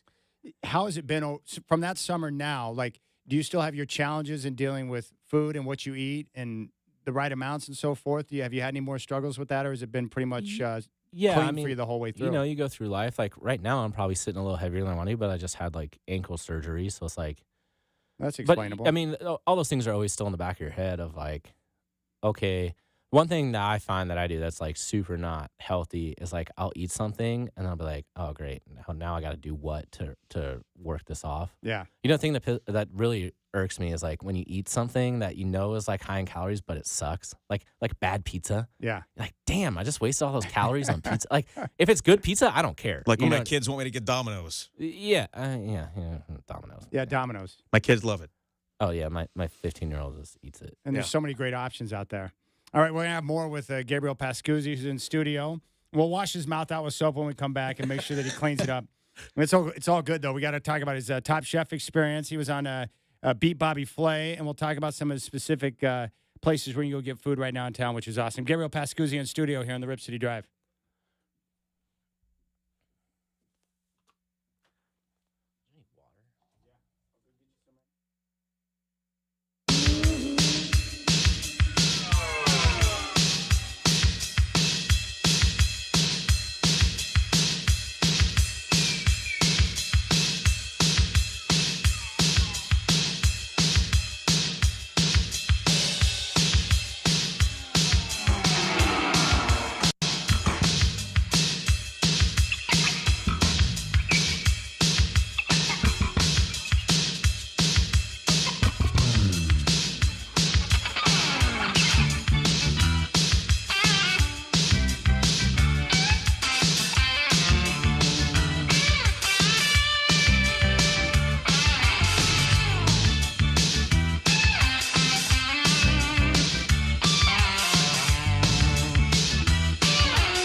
All right, Travis and Chad with you today. Travis Demers is hanging out with me, which is awesome because he's got free time. And right now in studio, we've got Chef Gabriel Pescuzzi. I wanted to ask you about your grandfather. It sounds like based on his life. I mean, he's off the boat, immigrated over to the States, and it just sounds like he was quite a man who had left quite a legacy and an impact on your family, especially when it comes to even like food, right? And understanding the land and everything like that. Yeah, I mean, I actually never met him. He died before I was born. But, I mean, I've been told endless stories from my uncles and my dad. And then, I mean, the guy was, everybody I meet just tells me these mythical unicorn type stories of the guy. Like, he's like a mechanical wizard. Like, he started off in a machine shop, then decided to open his own machine shop, was building stuff from scratch, and taught that to my uncles and my dad. He foraged. He was a master gardener, and then he used to take trips to Italy, bring seeds back here, and test them in this soil, see which ones grew. Would like make notes about their, the flesh consistency, the skin consistency, and then it got to the point where it's like people knew about him, and seed companies started sending him their seeds to grow here in America, like American seed companies, and he'd grow these tomatoes and send them back notes on them. I haven't dug into it quite enough, but I know it got that far that like he was renowned enough in the world of horticulture that people were sending him stuff for his notes and takes on it. That's great. Pretty wild. But that's important when it comes to like food preparation, right? Like fresh vegetables and learning how to grow different things. That's one of the things I love about Portland is that farm to table concept. I'm sure that's had an impact on you. Yeah, I mean, that was never a new thing for me. We ate out of the garden. My dad, so we grew up in the house. My grandfather built our house. Dude, he was a beast. Nice save, by the way. Like 5,000 square foot brick house that he built with his bare hands and a couple guys. Like just some old school stuff. Yeah, our grandparents' generation was built different. Oh, yeah. Very different. Yeah, they built to last, not to go bad. I mean, he made horse cheese, cacio cavallo on it. It looks like a little gourd. Like, man, guy did everything. But so my dad bought the house from his other siblings. We grew up in the house my grandfather built. So I grew up on the same property, the greenhouse that my grandfather was in. We have a giant garden. I mean, probably like 100 foot by 100 foot. And I've been working in that since I was, could walk, weeding it. And then throughout the yard, we have like 20 blueberry bushes, Asian pears, regular pears, 3 different kinds of apples, figs. I mean, you can basically name it. Raspberries, strawberries, everything grew in that yard. So, like, my friends and I would just run around all summer just eating, That's fresh awesome. snap peas, fresh blueberries, fresh whatever, That's great. Yeah, Travis, he grew up in New York, so he's got, I love his stories about, eating at the family table, the Italian food and so forth. And you've got your Italian influences. Like, how much of a difference do you notice between, like, East Coast Italian American cuisine compared to West Coast? How much of a difference is there between, like, Portland and New York when it comes to Italian cuisine? I think the East Coast is your red sauce Italian, like that Sunday gravy, mozzarella and Parmesan. And Yeah. If you go to, I live in Rhode Island, which is a huge Italian community too. They'd have Chinese places, and then you can get your grinder too. Like everywhere had it's like, oh, we serve Thai food, and you can get this Italian stuff, and it's like all that like chicken parm, eggplant parm, more Italian American. I would say that's not indicative of Italian food in Italy either. I'd say, honestly, over here, it's probably a little bit closer because, the thing that makes French and Italian food so great is they just use what's close to them. And what's close to us is insane in Oregon. Mushrooms, fresh seafood, land animals. Like, we got everything you basically want here besides, like, citrus. And I don't think we really were. I personally, other people might have better experiences, but we weren't raised on just like red sauce everything. It was just more like, oh, we got some mushrooms we foraged, we're gonna cook those. Oh, we went crabbing, okay, we're gonna eat crab, like, and just Italian flavors, garlic, olive oil, all that kind of stuff. How would you explain East Coast Italian, Trav? Basically the same way that he did. I mean, look, Italian food in New York, quote, Little Italy, they all came from Sicily for the most part. So the Sicilian food is different than Northern Italian or food in Rome or Venice or other places. So that's where a lot of that influence came in. So you get a lot of the, and I've never been to Sicily, so I don't know what they eat over there. But just from the things that I know, a lot of the red sauce, a lot of cheese, like all of those things that were that we're used to as quote Italian food. That's what a lot of it is. How challenging was it for you when you made the decision to finally get into the restaurant business yourself? What do you mean? Well, I mean, everyone always talks about how it's very difficult in terms of the challenges with, the profit margins and so forth. So, but was that something when you knew? I opened something, not Yes. when I like. So, When to you me, when you opened say it when I yourself. got in the restaurant industry, I was like, that means like I started cooking. Yes, when you finally decided to become an owner and do your own thing. Yeah, that's a whole different That's ballgame. huge. That's a very expensive life lessons. Which now affords me the ability to consult for people. But yeah, there are. I was a good chef working for other people. I ran great food costs, great labor costs. Like I was very confident, going into opening my own place. But then they don't tell you about payroll taxes. They don't tell you about all the little things you got to constantly pay for and the insurances and all this stuff. And you're like, oh man, on paper I was going to make a great profit. Now, that's not really a profit anymore. It's so then like anything, if you don't adjust, don't adapt, don't change, then, you kind of figure out where you made your mistakes and you clean those up and you're like, okay, this has got to, I got to make this a little bit less expensive. I got to switch to this thing to, offset all this 35% of other things that you aren't used to. So, if you just work for somebody like, the chef at the Motor Center, like they probably have, here's your target, 30% labor, 25% food cost, hit that. You're going to be like, cool, I'm a good chef. You're nailing it. You're doing a great job. But when you open your own place, you're going to go with those same metrics and then be like, oh my God, there's so much more I did not think about. So, How much more difficult has it been with the pandemic and then inflation, where it increased costs of what you need to be able to run your business? It's terrible. It's just terrible. And then it's like crazy people. I feel like people are just so weird about what they expect from places, and then they'll go to like a chain restaurant and just be like, "Oh yeah, good. Expensive? Sure, here you go." And then like small business owned by like a small owner, like this person, they don't give me this, and I need it's so expensive, and you're just like, "What? Hey, you just went to Applebee's over here and paid more for stuff that comes out of a microwave. Like we make everything from scratch here. Like you got to what you do and what people understand is so different." Yeah, my parents they come from the chain restaurant generation. But the chains are expensive. They are. Very much so. They're so. Wendy's is expensive.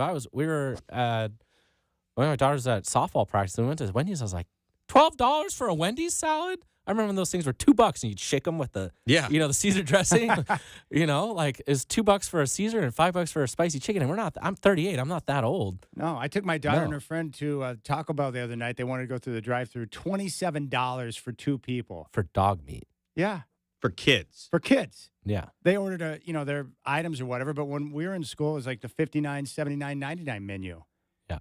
Yeah, they don't have that anymore. Which also, why was that so cheap?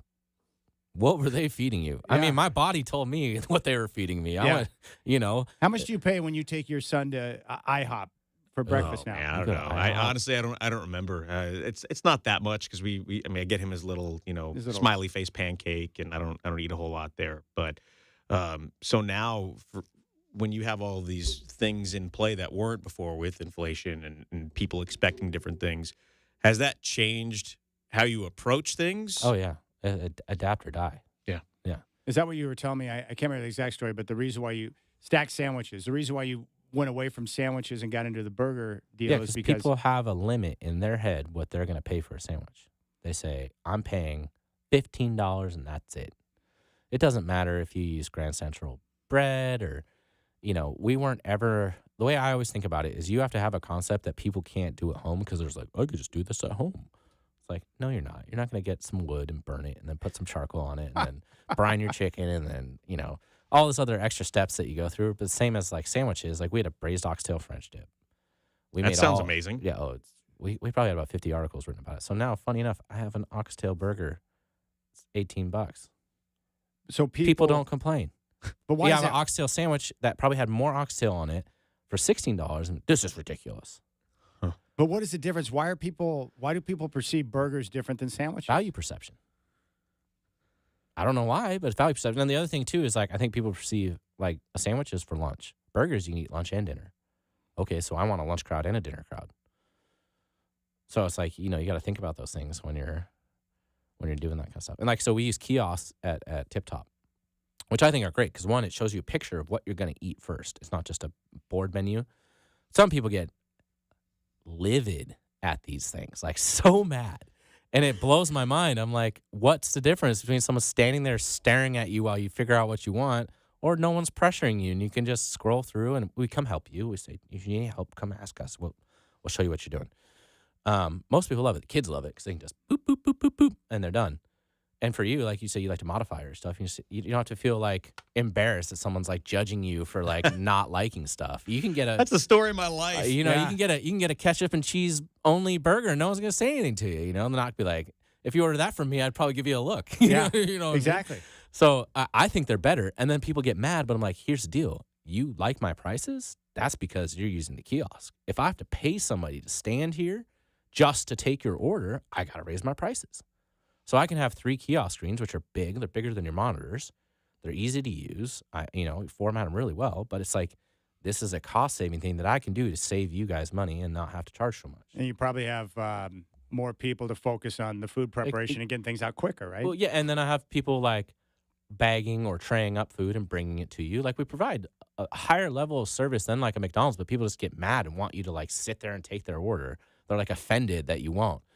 But I'm like, McDonald's just yells your name or yells your number and hands you your food. We're like bringing it to you, wrap it up, we say thank you, hello. You know, we do all the stuff. It's, I don't know, so it just clicks in people's heads. It's a little weird. And that's one where I'll take the few people that get mad at it. I'll take that. That's fine, because in the long run, that's a much better business model. And you see everybody going to it. You go to the grocery store, you got self-checkout kiosks. You go to the airport, it's only self-check-in basically now. Yeah. You go to the Moda Center, you can't pay with cash anywhere. It's they had some self-help ones. I don't know if they got rid of them or not, but like, I think they're great personally. Yeah, no, it's cool. Let's talk about some of your different spots. Let's start with Tip Top Burger. Where are the different locations where people can go to Tip Top Burger, and what's the concept behind it and why you created it? All right, so Northwest Portland, 21st and Raleigh. I just opened Multnomah Village, and then club level on Blazers. So again, I had a space. I had all this equipment in it. It was sandwiches. That wasn't working. I had to adapt or change or die. I was like, Portland likes pizza, Thai food, sushi, and burgers. Screw it. I'm just going to give the people what they want. But I'm going to do it my way. I like things a certain way. Nothing against people that do smash burgers. I'm just tired of everybody's doing a smash burger, and everybody's doing like, I feel like the quarter pounder just got lost. I'm like, just a solid quarter pounder. We get it from Corfini. It's a fresh, never frozen Oregon beef only. So I serve them medium. If you want well done, you can hit well done. I like high quality things. And so, our all-American is lettuce, tomato, onion, our 2,000 island dressing, a Grand Central bun, cheese, and this nice beef patty. $11. I think it's a deal. Especially with the fresh bread from Grand Central. It's amazing. Yeah, I love their bread. And it's supporting small other local businesses, And then, to me, it's like most of my stuff, like the cheeseburger's $8, the all-American's $11. Then we have like a couple specialty, like green chili, avocado burger, barbecue burger. We make our own barbecue sauce. Little fried onions, jalapenos, cheddar, bacon. We have the oxtail burger. I think it's actually 16. I don't know if it's 18. I gotta look. But no, I feel like we offer a pretty good deal. And then everything's kind of a la carte. We make our own house fries, or you can get curly fries or tater tots. We make our own ranch, our own blue cheese. I call it 2,000 island dressing because I think it's better than 1,000 island because we use like Castle Vetrano olives, lemon zest, French gherkins. Like, we just make things a little bit nicer. Where would you go with, Trav? Would you go fries, curly, or tater tots?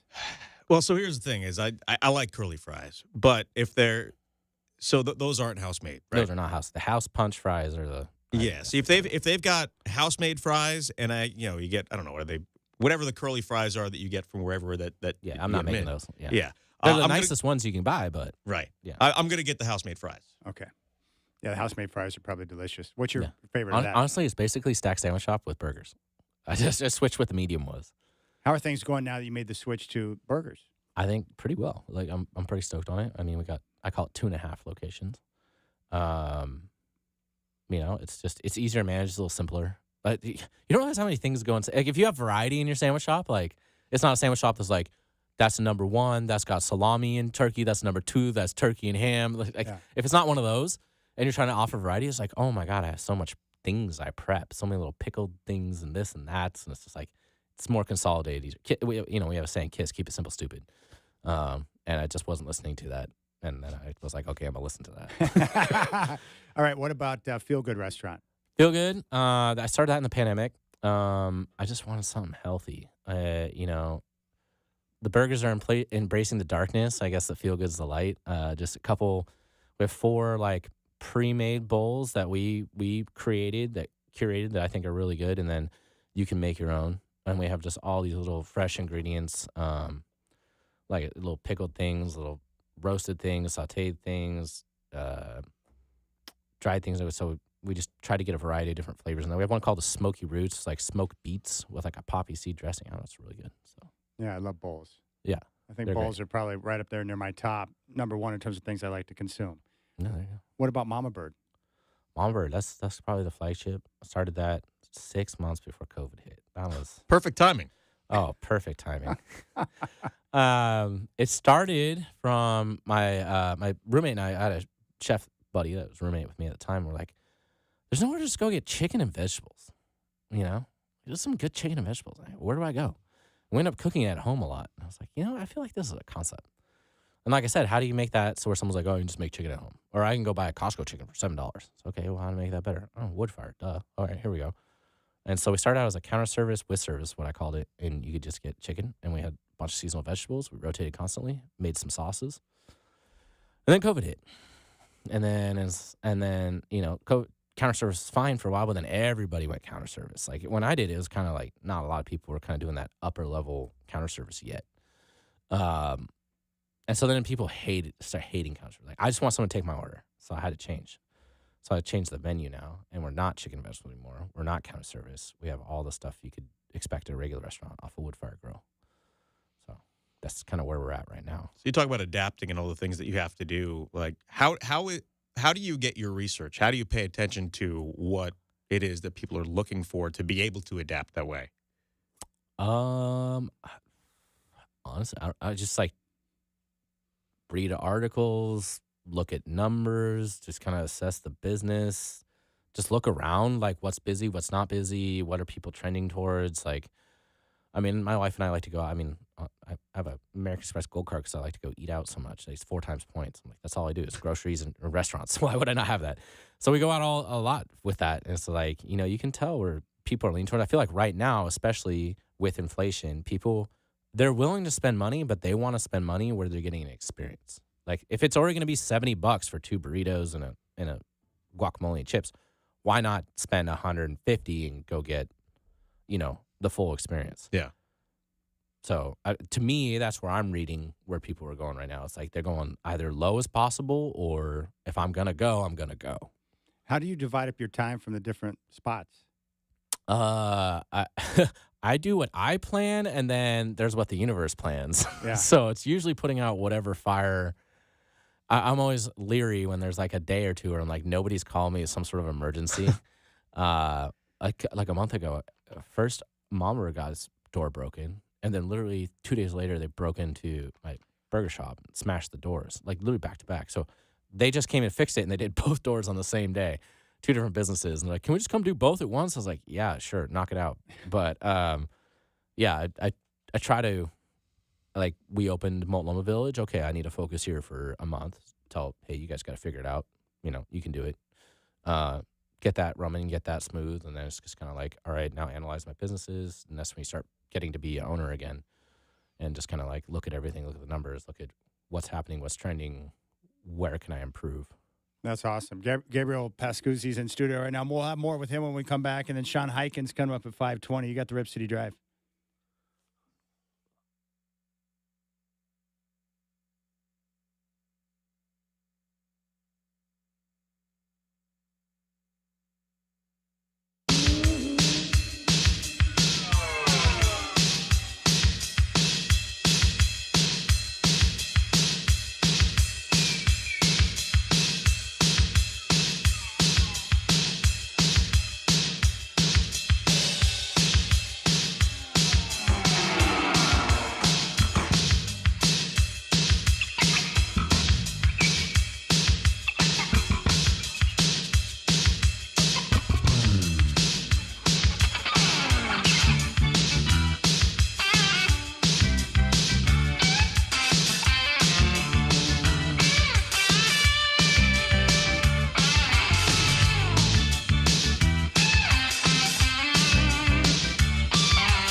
All right, Travis Demers hanging out with me. We've got Sean Highkin coming up at 5:20. We'll get Travis's take on some of the different Trailblazers at 5.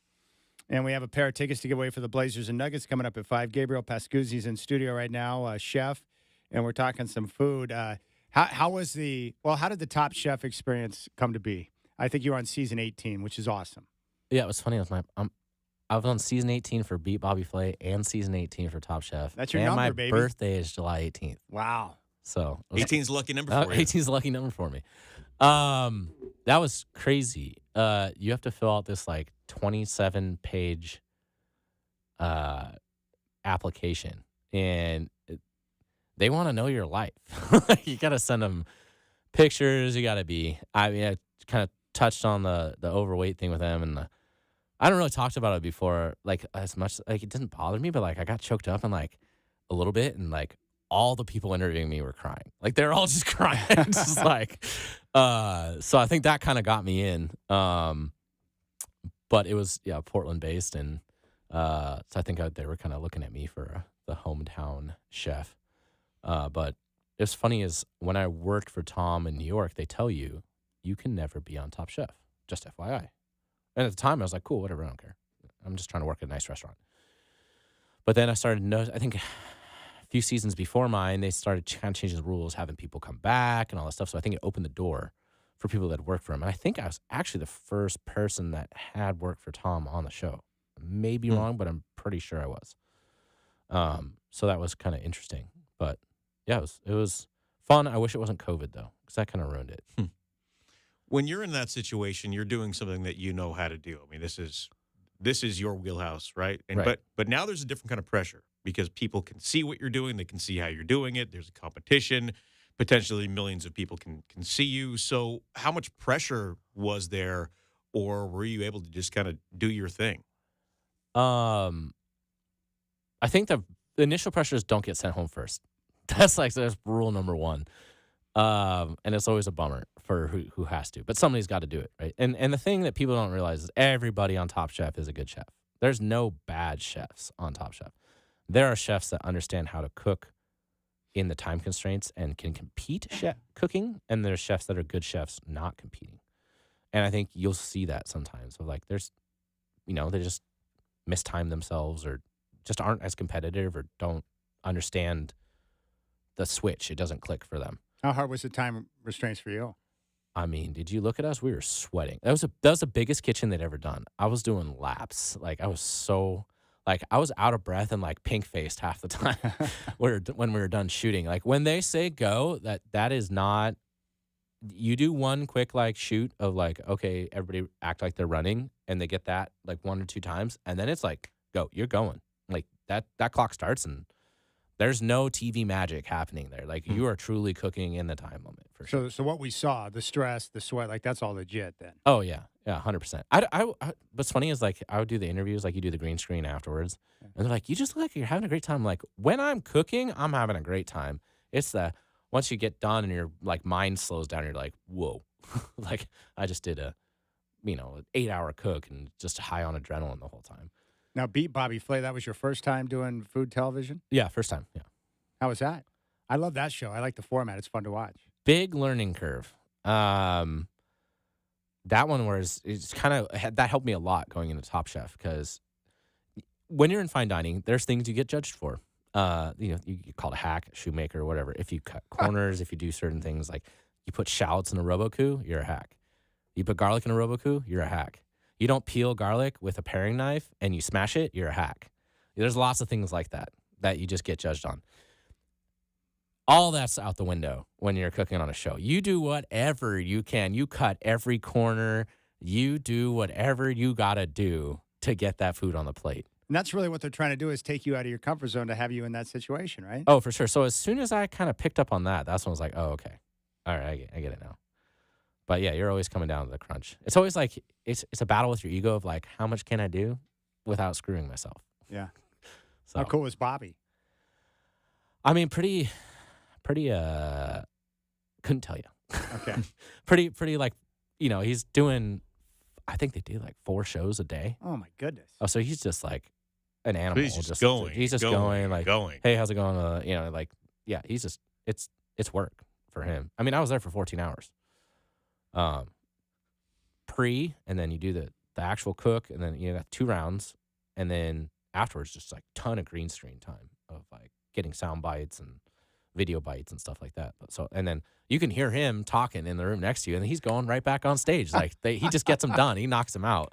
So I wouldn't. That's funny. Somebody asked about the other day, and I was like, I wouldn't say we're best friends. Like, oh, what's that mean? I was like, it just means I don't know the dude. He's not gonna call me up and say, hey, Gabe, how's it going? You know what I mean? Like, I was a guy on his show that gets him paid.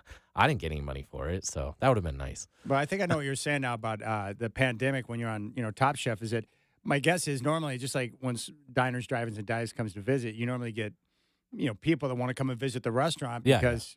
And you get out there on Top Chef, but because it's COVID, you can't get necessarily the bump that you'd be looking for. No, you don't get the crush. That sucks. Yeah, it does suck. I'm trying to get back on there. I got unfinished business. I don't know if you watched our season, but I was doing really well.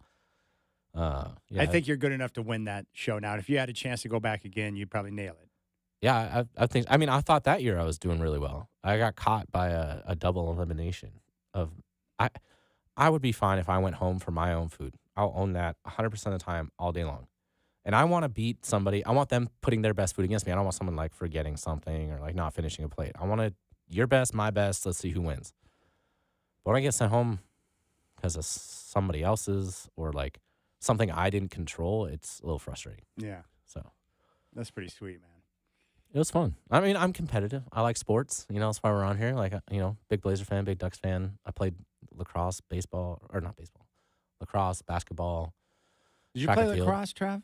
No. Where I grew up, people who played lacrosse and people who played baseball did not like each other so much. Oh, and big difference East Coast, West Coast, by the way. Yeah. Is that because lacrosse players are douches or what? Oh, yeah. Where I'm from, yeah. Oh, yeah. Yeah. And even a few places here, too. Yeah. Yeah. Lacrosse is a very... elitist type sport? Yeah. Yeah. Kinda. Yeah. I mean, it is. Where I'm from, it is. from here. Yeah, for sure. I mean, it's a fun sport, though. Going from football, where I was a lineman, one fat guy smacking into another fat guy, and that's all you do all game, to you can score, you get to hit people, you pass, you can go on both sides of the field. Like, it's a fun sport. And you got to run a lot. And you run a lot, yeah. How pumped are you for this Oregon Duck football team now with the playoff coming up? Because I was talking to you with you about this before the show. If you take out Ohio State, Texas, and Georgia and win the national championship, you'll have bragging rights for the rest of your life. Oh, you go 16-0. You're gangster status instantly. Greatest run of all time. Yeah. Yeah, you're right. It'd be better than any previous championships because they would not have had to run that gauntlet. There would be no SEC homers that could say anything. What does your gut tell you? You think the Ducks are going to pull it off this year? I think they got a good shot. I didn't see Jordan Birch against Penn State. I think he was out. I've been trying to find online. I can't find anything, but he's a bad boy. Oh, he's difference maker, big difference maker. Especially when you're going up against big, powerful teams. Yeah, I mean Penn State ran it on us pretty good. I might have been different if he was out. He might have been out there. I didn't remember seeing him. All right, Gabriel Pascuzzi's in studio.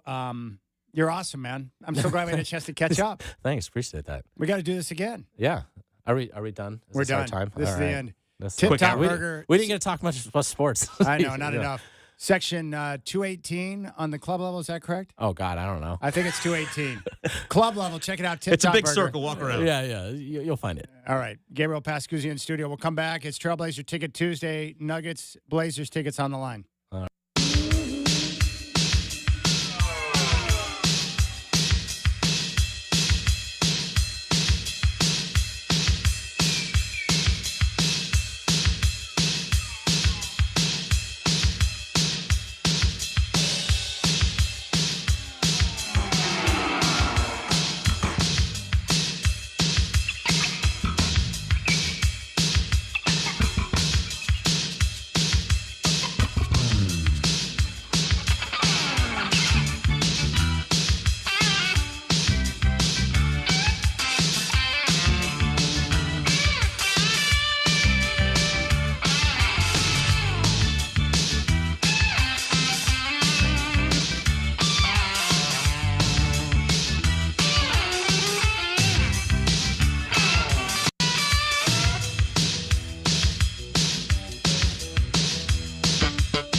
All right, what's going on, my friends? Chad here. Trailblazer Ticket Tuesday is coming up next. Your chance to win a pair of tickets for the Nuggets and Trailblazers.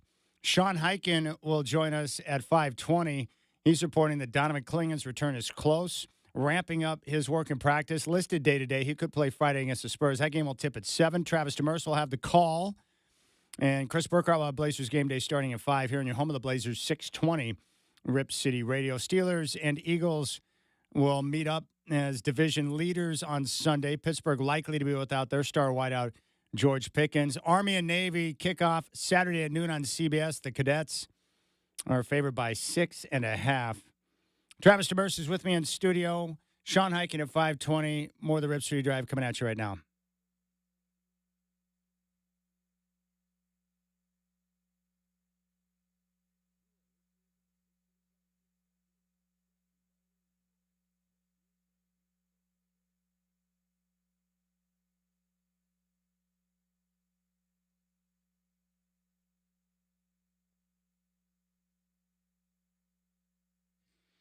All right, Trav. Trailblazer Ticket Tuesday. Nuggets, Trailblazer tickets on the line. We'll play Name That Tune, but I picked the song because you helped inspire it. And I appreciate that. Can't wait to hear it. This isn't the Name That Tune? This is no, not this, but Okay. what I'm about to play is. So it's very simple, my friends. We have a pair of tickets for the Nuggets and Trailblazers, which should be a pretty good game with the big man in the middle, whatever his name is. Jokic? Yeah, Nikola Jokic. You've that heard guy. of him, huh? Yes, super stud. So we're going to play Name That Tune. We just need the name of the song and the artist. And the first person with the correct answer to 503-248-0620 will get a pair of tickets for the Nuggets and Trailblazers. 503-248-0620. First person correct answer, name and artist of this song.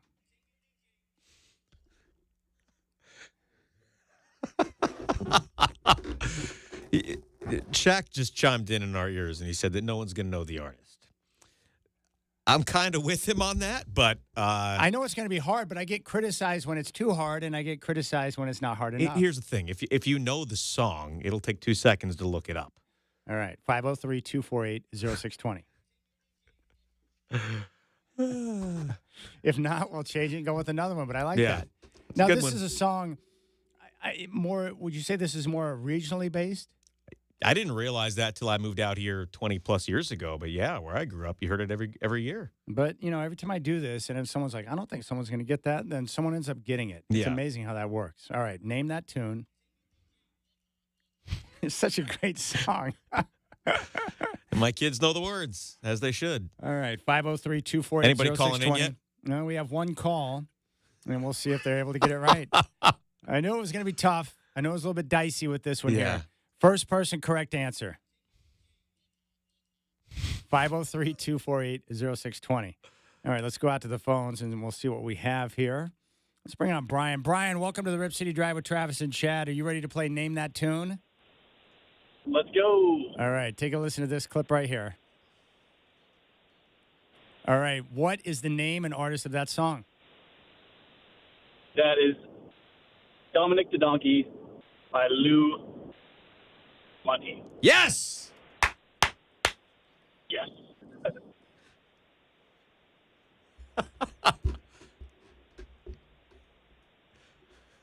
La, la, la, la, la, la, la, la. I'm so glad you turned me on to this song, Trav, because it really does make me happy. Nice work, my friend. Nice work. Did you know it right away? Oh, yeah. Okay. I know it's your favorite song as well. Yes. Yeah, there you go, Brian. Nice work. Well buddy. done, Brian. Shacker will get your information, and you're dialed in for the Nuggets and Trailblazers. Thanks, guys.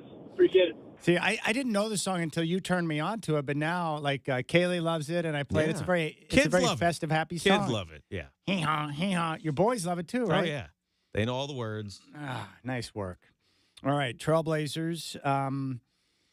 We're going to be off for another couple of days. San Antonio will be in town on Friday. You know, you and I have been talking about this a lot with the player development being one of the key priorities. I wanted to talk about some of the guys that you've seen so far, just some random guys on the team in terms of their development. Why don't we start with Shaden Sharp, who finally got back in the lineup coming off the injury. What have you thought about his play so far this year? What are you seeing? Yeah, I think for a while it took him to kind of get into a little bit of a rhythm the first couple of games. Then he breaks out and has those back-to-back 30-point games, and he did it with, guys injured and maybe not playing as many minutes. And I think for him, Chauncey Billups brought up the point that he kind of defers at times. And I talked about this with Michael Holton a little bit too, that remember when Ant was young and he was on the team with Dame and CJ and he finally got a shot. He was finally playing big minutes. Well, Yeah. what did he do? He deferred. Shaden's still 21 years old. Yeah, he's in his third year. He didn't play a whole lot last year. He was banged up. His rookie year, he was a rotation guy, but a back end of the rotation guy. And I think it's going to take some time for him to really figure out how to be a potential number one or number two option. And he is, and he can be, but I think there's a little bit of work for him to do to get there mentally. Yeah. And there are too many times where he passes up shots and defers, and that happens with young guys. Yeah, I like that Coach Billups just continues to encourage him where he says, hey, if you could take the game over, take it over. Like he's pushing him to know that he has confidence in him, and you've got the freedom that if you're feeling it, don't be afraid to assert yourself. Yeah. I think a lot of times it's nice for a young guy to hear that from the coach. Yeah, it is, and he needs to do that, and he has the backing of everybody. He has the backing of his teammates. And, if you've noticed, Jeremy Grant, especially of late, he has been taking more of a offensive role player I've type seen that. role. And he's not putting up a ton of shots. Okay, he really struggled the other night. It happens sometimes. It was one of the worst shooting nights of his career. It happens every now and then. But, there are nights instead of taking 12, 14, 16 shots, he's taking 6 or 7. And the offensive numbers aren't there, but he is playing like a role player. And on defense, he has been better. So he's giving Shaden Sharp an avenue at times to be the guy. And there have been situations where he has. You look at his numbers and what he does in quote, clutch situations. His numbers are up there with the best in the league. There just haven't been a lot of those. Denny Avia, who came over in the draft day trade from Washington, started out as a starter, now coming off the bench. Yeah, I think that initial first 10-game stretch, there was just a lot for him to figure out. You've been in the same place for years. You've been with the same teammates, obviously different coaches, but now you're in a new team with new teammates, different role. They're trying to figure out who you are as a player. They might know some of the things that you can do, but who are you as a player?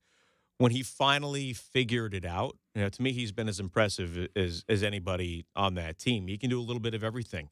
The shot has turned around. He was shooting miserably for the first 10 games of the season. But now, since then, he's up over 40% from three. He's rebounding. He's, scoring. He's getting to the rim. He's playing defense. He's, setting up his teammates. He's doing a little bit of everything, and you need a guy like that. He's a lot more physical than what I thought. Oh, yeah. Yeah. And that's another thing with this team, that the way the NBA is, kind of evolving since the All-Star break last year, since there have been some changes to the way that things have been officiated and players have to adjust, this team is far more physical than Blazers teams that we've seen in years past. And you have to be now. All right, Scoot Henderson, what have you seen in terms of growth that you like? What are some areas that you think he still needs to continue to focus on for work? Yeah, the getting to the rim and driving to the rim, we saw that against the Lakers a couple of nights ago, right? And you look at, you say 0 assists. I mean, he's supposed to go in there and go distribute the ball. But when he had his stretch in the third quarter, nobody was getting to the rim. Yeah. The Blazers, I think, had like 6 total free throws before that. And then he gets to the line a couple of times and starts to push things and get to the rim. And I don't know what Chauncey said to him, but I'm sure he said something like, hey, you got to attack. Yeah, he ended up getting 6 free throws. Yeah, exactly. And he can attack, and he can get to the rim. And I think he is, on this team, he is the best player on the team in terms of, the drive penetration and getting to the rim. I think he's the best guy on the team for that. Denny's right up there too. So he can do that. And you need to have somebody who can do that, put some pressure on the paint defense, and not just in terms of getting the ball to a DA or when Klingon is available or when Rob Williams is available. You've got to have somebody who can dribble penetrate, and he can do that. And I think there's a lot there. Again, he's still super young. He's still 20 years old. So there's a lot of things that he's going to need to get better with. Consistency with ball security, for sure. Finishing at the rim, yeah. But the things that he does well, I think there are a lot of really good signs there. All right. Donovan Klingon, he's been out the last couple of weeks with the knee strain, but it looks like he could play on Friday. But, I mean, he's had moments this year that have been spectacular. Yes, he's been out the last 7 games. And you hope with this stretch, that he's going to return soon, right? The Blazers put out that he has been cleared for on-court activities. They're going to ramp him up. Does that mean he plays Friday? I don't know. Does that mean he plays Sunday? I don't know. But then there's 3 more days off after that. So if he misses the next 2 games, and then he's out for 9 games, he's going to get some good quality time here the next 10 days or so to get himself back into playing shape. But defensively, he has it, right? He's had a block in every game that he's ever played. 4th longest streak to open a career with 17 straight games for a block. Only Pau Gasol, Shaquille O'Neal, and Alonzo Mourning have had a longer streak to start their career with a blocked shot. It's great. He is very talented on the defensive end. He's a very, very good rebounder. Watching him on the offensive glass extend possessions, he is going to be really, really valuable for this team.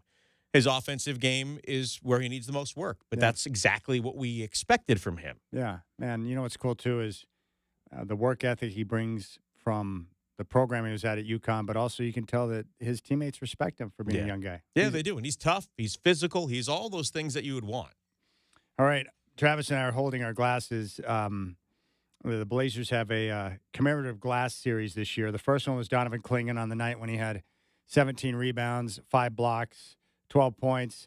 And we've got the Scoot Henderson glass that we're holding on now. Now, the cool thing is the Blazers, they had some ticket packs that were available for all of the glass nights. Coming up on Friday will be the Spurs game. It's going to be Scoot Henderson glass night.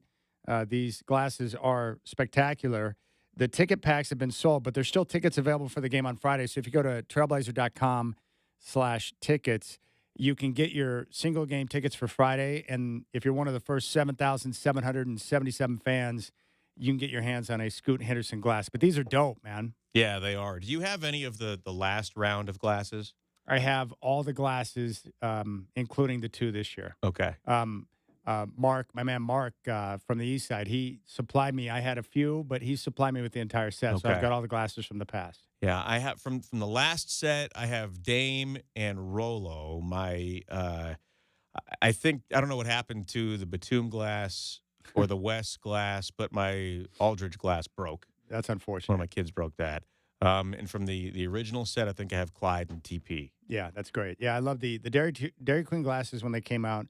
I think it was a big hit. I like cool collectibles like this, but what I like about the glasses this year, Trav, is that these are built to last. Yeah, they're thick. Thick, heavy glass with the very good graphics on it that aren't going to peel off real easy. It's not one of those where you put it in the dishwasher and next thing you know, like half of the colors and half of the graphics are gone. So remember 2 things. One, get your tickets now for Friday's game against Wemby and the Spurs. Go to trailblazers.com/tickets.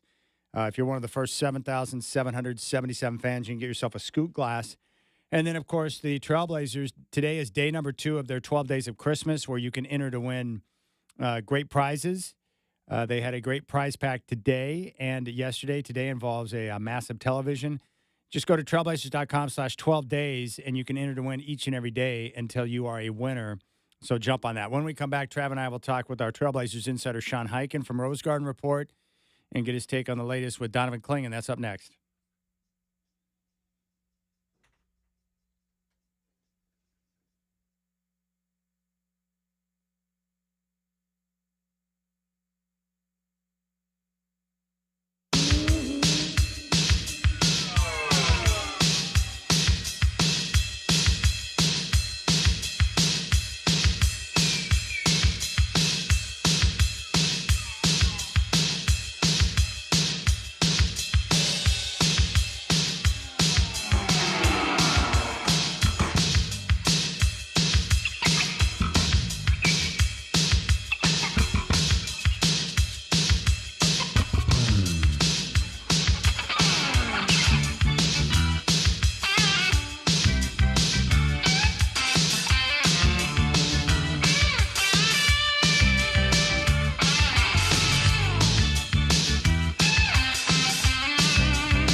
All right, so cool to have Travis hanging out with me today.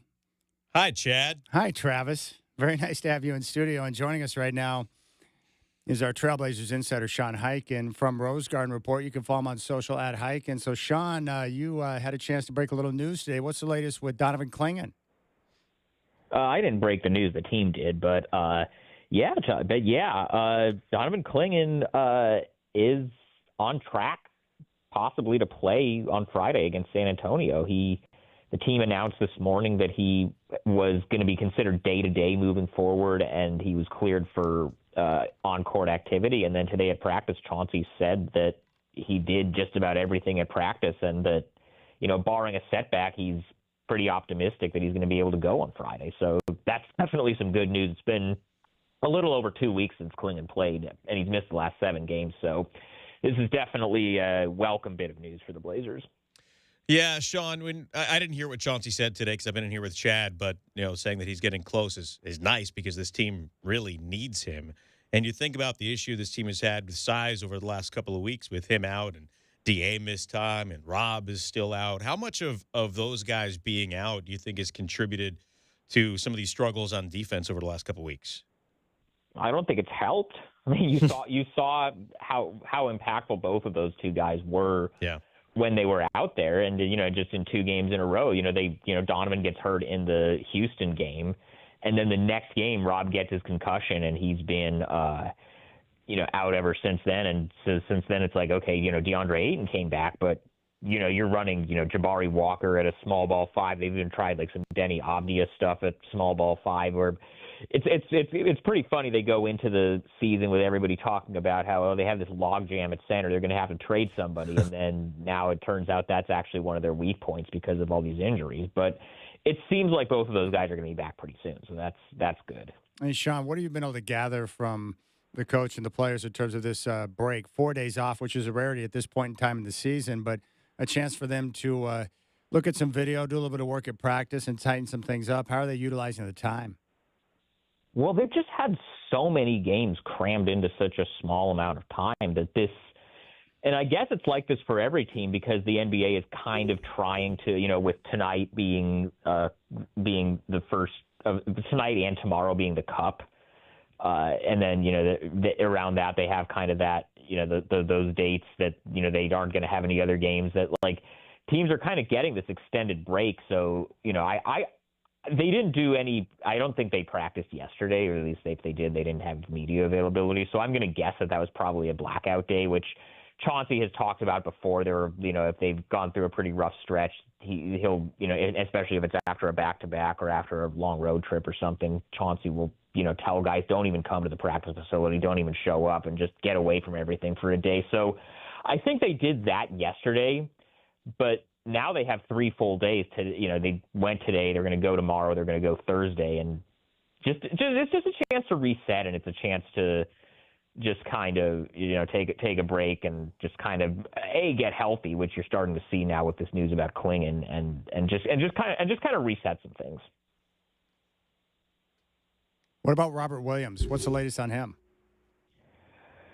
Well, he's back at practice. I saw him today, and Chauncey said he did do some stuff. He hasn't 100% been cleared from the concussion protocol yet, but he's pretty close. I think the final step of it is once he returns to practice, they have to see how he's feeling the next day. Like, so if he wakes up tomorrow and he's fine and he doesn't have any lingering, ill effects or headaches or anything, then I think they can probably go ahead and say, okay, he's ready for whatever the next step is. But he's getting close. I don't know whether he's going to go or not on Friday, but if he doesn't go Friday, he could go Sunday, or after Sunday they have the next 3 days off before their next game against Denver on the 19th. So I think at the very latest we're going to see him back out there on the 19th against Denver. But it's always possible he goes Friday, but they haven't said in one way or the other yet on that one. Sean, obviously with the changes in rotations because of injuries and a number of guys have missed time, we've seen players kind of have different roles, right? And we saw Ryan Rupert and Chris Murray play a lot early in the season, and they haven't played a whole lot lately, but they're ready to go and all of that. And I know Delano Banton's taken some of that time, but what's been interesting to me is watching Jeremy Grant, because he's kind of evolved into a role player type over the last couple of weeks. And I'm not saying that's what he's going to be for the rest of the season or the rest of his career, but he's kind of taking a back seat offensively. Defense, different story. What have you seen from him? He's having a little bit of a down year offensively, I would agree. I mean, obviously he shot one. What did he shoot? 1 for 13 against the Lakers the other night. But, just in general, outside of a couple of games, he's having a little bit of a down year offensively. But, to your point, defensively, he's been, I think, better than he's been the last couple of years. So, yeah, it is kind of that. It is kind of a little bit of a different role than he's played over the last couple of seasons that he's been in Portland. But I do think that I think they want to keep him, in the starting lineup and in more of a featured role for the next couple of months because, if nothing else, they need to, I think it's not really a secret that he's one of the guys that's probably the most likely to be moved before the deadline. And so that's, something they want to keep showcasing the teams and, keep him with a heavy role, keep his value up, whatever the case may be. But I think – I think to your point, yeah, defensively he has been, a lot more of a focus this season. Hey, Sean, I haven't had a chance to talk to you since the game on Friday against Utah. You were there at the practice the following day before they went to L.A. to meet the Lakers. How did the guys seem to react to, that game and the response after Coach Billups, questioned, DeAndre Ayton, but also said he didn't like the team's spirit in that game? What was your read at practice that day? Honestly, it was a little bit like the practice the day after the Memphis game. The vibes were pretty good. It seemed like they talked about whatever they needed to talk about. And, I mean, look, the game the following day on Sunday against the Lakers, it didn't go well, but it wasn't a complete no. Like, they came out well to start the game, and they came out well in the third quarter. But, it wasn't a complete no-show. So, obviously, they still have some stuff to figure out. But it didn't feel like they followed up that Utah game, which was almost as bad as the Memphis one, both by score and by just how they looked in the game. Like they didn't follow that up by just completely no showing again. So whatever they talked about on Saturday, I think was at least good enough to get them through right now. Hey, what are your thoughts on Jimmy Butler possibly being moved by the Heat, and what destination type would be best for him? Whatever he wants. I mean, the Heat need to just do right by him and make sure that he gets to the team where he wants to go. They owe it to him. They just do what's best for him, right? Don't you think? Isn't that what the Miami media apparatus spent the whole summer of 2023 saying about Dame? Absolutely. Never mind that was only because he wanted to go there in particular. Yeah, what happens if Miami starts to get a little bit particular on where they want him to go to make sure they get the best deal in return, right? That'd be a problem. That's deplorable behavior. Yeah. How dare they? Oh, my goodness. What's a bigger surprise to you this year? The play of Cleveland early in the season, who sit atop the Eastern Conference, or teams like Memphis and Houston, who are just right behind Oklahoma City in the Western Conference? I'm a little bit more. I mean, Cleveland. I liked a lot of what Cleveland's done the last couple of years, and the Eastern Conference is also not nearly as deep as the West. But I'm pretty impressed with both of those two teams in the West, Houston and Memphis, especially with how much tougher the Western Conference is in the Eastern Conference. Those two teams have been able to be in the mix, and then also with Memphis, they didn't have Ja for a while. They didn't have Desmond Bane for a while. They've just had guys out, just not quite to the extent that they did last season, but they've had guys injured. And then it's always fun when like a young team takes the next step from this is kind of an interesting team with some interesting prospects to being an actual these guys look like just a playoff team, and that's kind of what Houston has done. So I think both of those two teams kind of falling into place has been a little bit more surprising to me, but it's definitely been impressive in both cases. How good Cleveland's been also.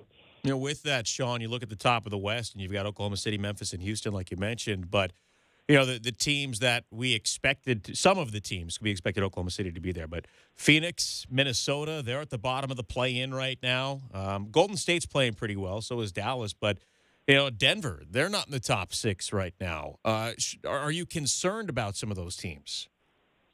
Well, I mean, a lot of it is really just about health. I mean, you mentioned Phoenix. They look like a title contender when Kevin Durant plays, and they look like not a playoff team when he doesn't play. Fair point. It really just depends on which of these guys are healthy. You know, Dallas, weathered the Luka thing pretty well when he was out for a little while. But yeah, some of these other teams, Minnesota, the Julius Randle fit ever since they made the Cat trade, that hasn't really worked out, and DiVincenzo hasn't really fit in as well as I think people thought he would, and then Denver, which Jokic has been once again, he's been the best player in the league for a couple of years. He, I think, is still the best player in the league, but the guys around him are just not playing well enough. So it's kind of outside of those handful of teams at the top that we feel pretty good about. It's just it's just a lot of teams where like they could be good if all their guys are healthy, but you don't know which one of their guys are going to be healthy at that point. All right, Sean Highkin, our insider from Rose Garden Report, the Trailblazer insider for 620 Rip City Radio. Hey, Sean, Trav and I appreciate the time, buddy. Enjoy the rest of the evening, and look forward to talking with you on Thursday. Yeah, of course. There you go, Sean Highkin, Trailblazers insider, Rose Garden Report here on the Rip City Drive. Are you surprised at Cleveland dominating the East right now? Looking good. I was surprised that they started. What was it? Was it 17-0? Yeah. I mean, they're at the top, right up there. They're ahead of the Celtics a little bit right now by a game and a half, and they split their 2 games with Boston. I'm not surprised that Cleveland's in the conversation, but again, we're in early December right now, so that's great. But show me in March and April. To me, what's been the most intriguing thing in the East has been Orlando. We're watching them right now. They've got a little bit of a lead on Milwaukee. Paolo Banchero has played in 5 games this year. He's been hurt since the end of October. Franz Wagner went down, when was that, a couple nights ago? So in this game, they're on the road in Milwaukee in a Cup quarterfinal game with no Banchero and no Wagner. And Suggs is playing well. This team is playing really well right now. When they are fully healthy, that's a good team in Orlando. Do you kind of see them like Oklahoma City from the standpoint that young roster, young talent, that as they continue to work together and grow, they got a chance to be dynamic? Yeah, I absolutely think so. Yeah, Banchero's been terrific as a younger really guy in the league. He's still. He just turned 22, so there is still. He's only in his 3rd year. Wow. All right, I want to ask you about Juan Soto. You're a Yankee fan. Thanks, Chad. Well, why did he go to New York Mets? Why didn't the Yankees pony up whatever it took to keep him? I don't understand. Well, it's funny. I was actually texting with Sean Highkin about this the other night. So the Mets offered $765. The Yankees offered $760. Okay. None of that money deferred either. This is not an Ohtani deal. This is, full contract here. Could they have come in with another $6 to $10 million and outbid the Mets? Maybe. From everything that I understand, it didn't matter what the offer was. Steve Cohen was going to come in and offer more. So if the Yankees offered $800, the Mets would have come in with $805. So Cohen was just determined to get Soto regardless. Yeah. So I don't know how it all went down. Maybe there was a back and forth and a back and forth, and eventually the Yankees got capped out. I don't know. But they went and spent some money on Max Fried tonight, which is great because they needed more pitching. That was certainly an issue last year, and they paid him a boatload of money for 7 years, over $200 million, I think $214, something like that. And he's going to come in and be an ace right away. And that pitching staff looks, you think about it. You top of the pitching staff, you've got a right-hander in Garrett Cole and a left-hander in Max Fried. And that is a tough combo to beat 1-2 to go along with, you get the Rookie of the Year and Heel and, a couple other guys as well. But you're still trying to find out what you're going to do with those corner outfield spots now. Does Verdugo come back? You obviously lost Soto, so what do you do there? Everything else is pretty much set right now. So, where do they go? What happens with Anthony Rizzo at first base? Do they go try and bring in Pete Alonso to have him play first? They'll figure something out, and Brian Cashman's going to spend some money. But what did Soto want? And that's what nobody knows. We'll hear at his press conference what his reasons were, what he wants to tell us his reasons were. But nobody knows what was valuable to him. Nobody knows if the extra $5 million, and the Mets offered the extra $5 million in one less year. The Yankees offered 16 years. The Mets offered 15 years. So I don't know if the Yankees are trying to offset that by adding him another year of security, very close to the same guaranteed money. I don't know. That's a long time. That contract takes him until he's 40 years old. That might be the last contract that he ever signs. I don't know what the opt-outs are or anything like that, but that's also a lot of money to give one player. So if you're looking at this 10 years from now and he's 35 years old and he's a great contact hitter, that's not something that really goes away. So is he going to be hitting, 290 with 27 homers and 90 RBIs? Well, in 10 years, is that going to be worth $60 million a year? Yeah, in 10 years. So we'll see. What is the potential downside for, like, if you're the Yankees or Mets, you got big-time money to spend. Like, what's the potential downside to locking someone in at that price for 15 years? Well, the Mets had the highest payroll in baseball last year, and a lot of the money they were paying was to guys that weren't on the team anymore. I think they were still paying both Scherzer and Verlander. They were paying a lot of money. Where you get into trouble is if you have an owner that, might not want to spend all of the money in the world. Doesn't seem to be a problem in Flushing or, in L.A. right now. You don't have enough money to go around. And that has been a problem with other teams. Doesn't seem to be a problem with the Mets right now. I mean, think about it. You came from having Soto and Judge in the same lineup. Now you're going to have Soto and Lindor. That's scary. That's pretty scary. Man, that's huge money. Huge. Yeah, I guess if you're calling, you got unlimited funds. What does it matter? If he's obviously. I mean, if I'm a Met fan, I'm thrilled because at least I know my owner's willing to spend whatever it takes to make things happen. I mean, the Mets could use another right-handed bat. The Yankees now could use another left-handed bat because you look at the Yankees' power. Stanton and Judge, righty. You get that short porch in right field. You want to bring in a left-handed bat that could take advantage of that, like Soto did last year. But to find somebody who can hit with the contact that he can and the power that he can and the defense that he has, I mean, there's a reason they paid him $765 million. How would you describe the relationship between Yankee and Met fans in the New York area? Depends who you ask. You're asking Yankee fans or Mets fans? Yeah, let's start with the Yankee fans. How do Yankee fans view that situation? Yeah, the Mets are the little brother. Yeah. The Mets haven't won a World Series in 38 years. It's been a long time.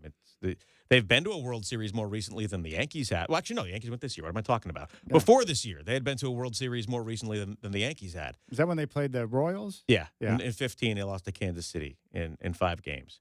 It was the Matt Harvey situation with Terry Collins. But the Yankees have never seen the Mets as a threat. Why would they? How do Mets see the Yankees? How do they see that relationship? Evil. Yeah. Oh, man. I mean, I had a Soto shirt from last year. Like, what am I going to do with that now? Nothing. Yeah. Get rid of it. I don't know. I'm going to hold on to it just like I still have my Saquon Giants shirts. Man, Saquon's look great in the I don't want to talk about it. I know, but it's look great. But the thing is, like, he wouldn't have been the player he is this year on the Giants. No way. And he wasn't this player on the Giants because the Giants are terrible. Like, I can't believe that I'm saying this, but, like, Saquon's been, like, he's been their MVP. He has. Gosh. He's been unbelievable. And I love Saquon Barkley. Yeah, I complain about him going to the Eagles, and I hate it, and it makes me sick. But I like Saquon, and I want to see him have success. I just try and ignore the fact that it's on the Eagles. It's hard to do.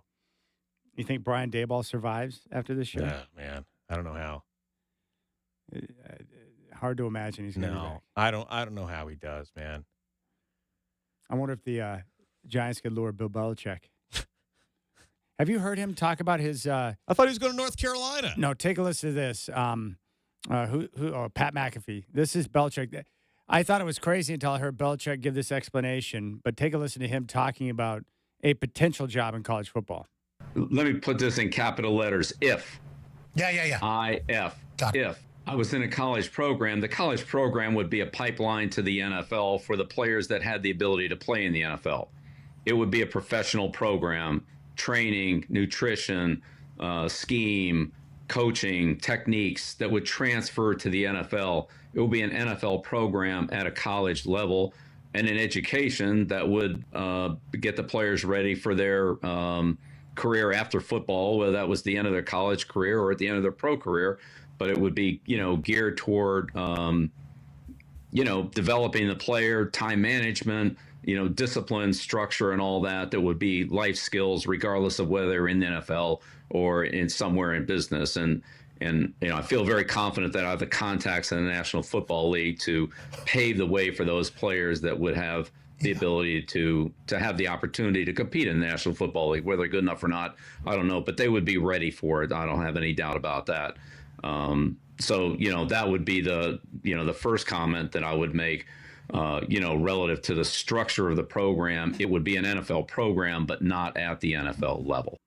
I mean, that's a pretty detailed report. Now, according to what's out there today, he had supplied the University of North Carolina with like a 40-page Bible on his plan for the university. And so it sounds like he's legitimately interested in landing that job. I never thought that I would see the hoodie in college football. With what he just explained, because I can't picture him wanting to go out and go recruiting. What he just explained doesn't happen 5 years ago or 10 years ago. The only way Bill Belichick works in college football is in the current landscape with NIL and transfer rules. Yes. And I think he could do it. Also, someone on McAfee's crew, I forgot one of his side dudes, he was at the game at Lucas Oil, the Big Ten Championship. Before the game, they had a shrimp cocktail eating contest, and Joey Chestnut won the award because he pounded 30 pounds of shrimp or whatever it was, some ridiculous number of shrimp. Well, did he end up in the hospital? No. He this guy on McAfee's crew went to one of the restrooms there in the suite, and Chestnut barged in. He's pounding on the stall. He's like, "Is it open? Is it open?" And they were both filled, and they're like, "No, we're sorry, dude." And so he left the bathroom with Chestnut leaned up against the wall because he needed to blast away, and the stalls were taken. Mm. Shrimp cocktail, man. That much. That's insane. That's insane. Can't you get mercury poisoning from that? I don't know, but that's an explosive. And I know how you love shellfish. That's disgusting. Gross. Shrimp cocktail is disgusting. Any shrimp is disgusting. You're eating insects from the ocean. Oh, my goodness. All right, we'll come back. More of the Rip City Drive with Travis Demers.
All right, we have Kraken taking on Florida coming up after the Rip City Drive. Yeah, how much fun has this been just to hang out and do some good, honest radio, Trav? Well, Chad, if I can be honest with you, in the old days when I used to come in and we used to, have to prep out the show and everything, you did all that before I got here. I so did. It's been even better for me. Yeah, just come in and hang out and talk. No, it's Yeah. fun, man. I miss all the old days, but it's crazy. I've worked with a few people, but no one on radio more than you.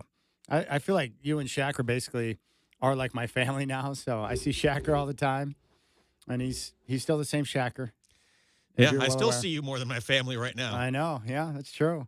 How are Mom and Dad doing? Oh, they're good. They actually just got home today. They went on vacation for their 51st anniversary. Oh, that's they went awesome. to St. Thomas. They just got home today. So Yeah, I like it. Your Yeah, they mom, had a good your time. mom still sends me random texts, which I know. appreciate. My mom likes you. Yeah, she's awesome. She's good, and your pops is doing well. I thought it was cool because I saw you post up pictures. You had a chance to go back to New York during the summertime, but you and your dad got to go to a Yankee game at the new Yankee Stadium. That was your first time there. Second time there. Second time. I went there in 2014. Oh, sweet. My first time there was a fan. I had a credential the first time I went. But yeah, I got to go with my dad to a game for the first time in like 17 years. Dude, I had so much fun going back. You gave me a lot of pointers, but like that trip I made for the Dodger series, spent some extra time in New York. Like I had a blast in the city. What's crazy is like that the CEO that got whacked, that was right near the area of where I stayed. Like right there in the theater district, man. Scary. Yeah. Because I felt safe, bumping around and stuff. Well, but it generally is pretty safe. And that was obviously something that, they knew who they were looking for. specifically. But what I like is I discovered off the beaten path some of like the New York Star delis that are open like 24/7.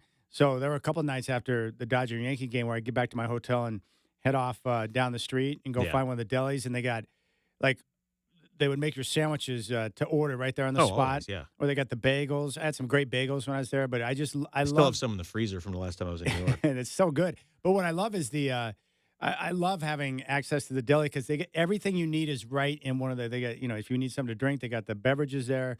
You can order your food. Everything you need is right there. No, it's great. And they have, the case that has all like the chicken cutlets and salads and all that stuff. No, you can get like a chicken parm right there on the spot. Mm-hmm. But what I like too is that they got the meat, so everything's like sliced up, fresh. It's just different than what we have out here. The New York Style deli. Yeah, it's just a different. I worked at a place like that for a little while, and it's just very different. What was the restaurant that you recommended to me in Little De Italy? Gennaro's. Oh, De Gennaro's is nice. Good setup, good ambiance, good atmosphere, great food. But even the walk through, the entire area was sweet, man. Yeah, it's much more touristy there now than it was, 50, 75 years ago, because most of Little Italy isn't Little Italy anymore. Yeah.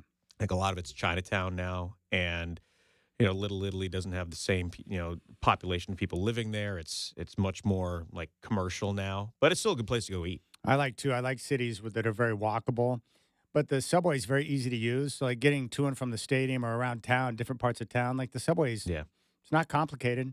And now they've got it set up to where you can just boom, scan your phone and use Google Pay to get right on the subway. Yeah, it's way easier now. You don't have to go buy Metro card or anything like that.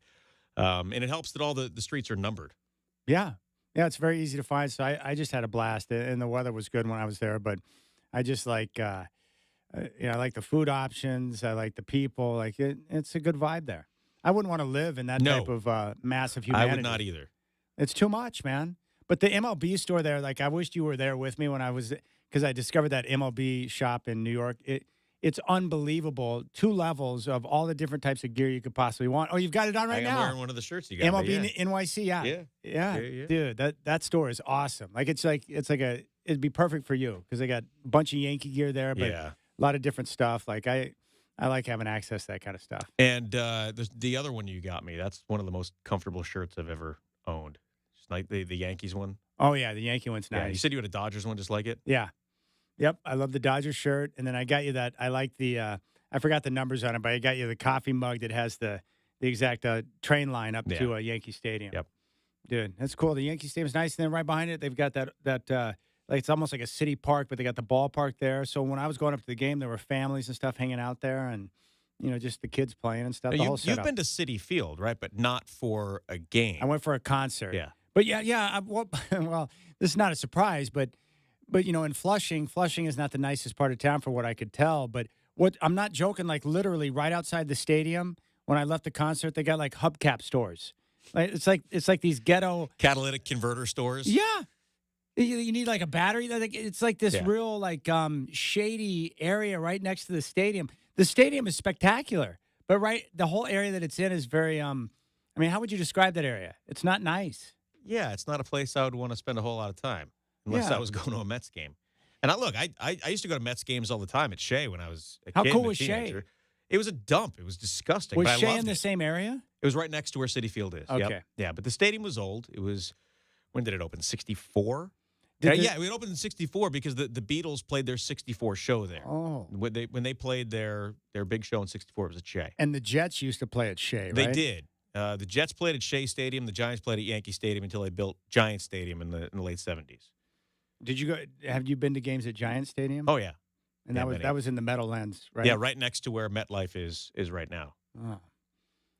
But that was, well, you probably had a blast as a kid, but I've never been to Citi Field, so. I haven't either. I haven't been to Citi Field. Shea was cool, and you can get there quickly from where I went to college.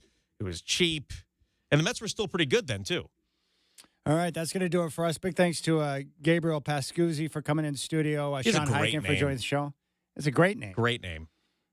I mean, hey, props to him, too. He cleaned it up a little bit in that long segment. I was Figured a little it out. nervous. Shacker, he was putting us on edge there.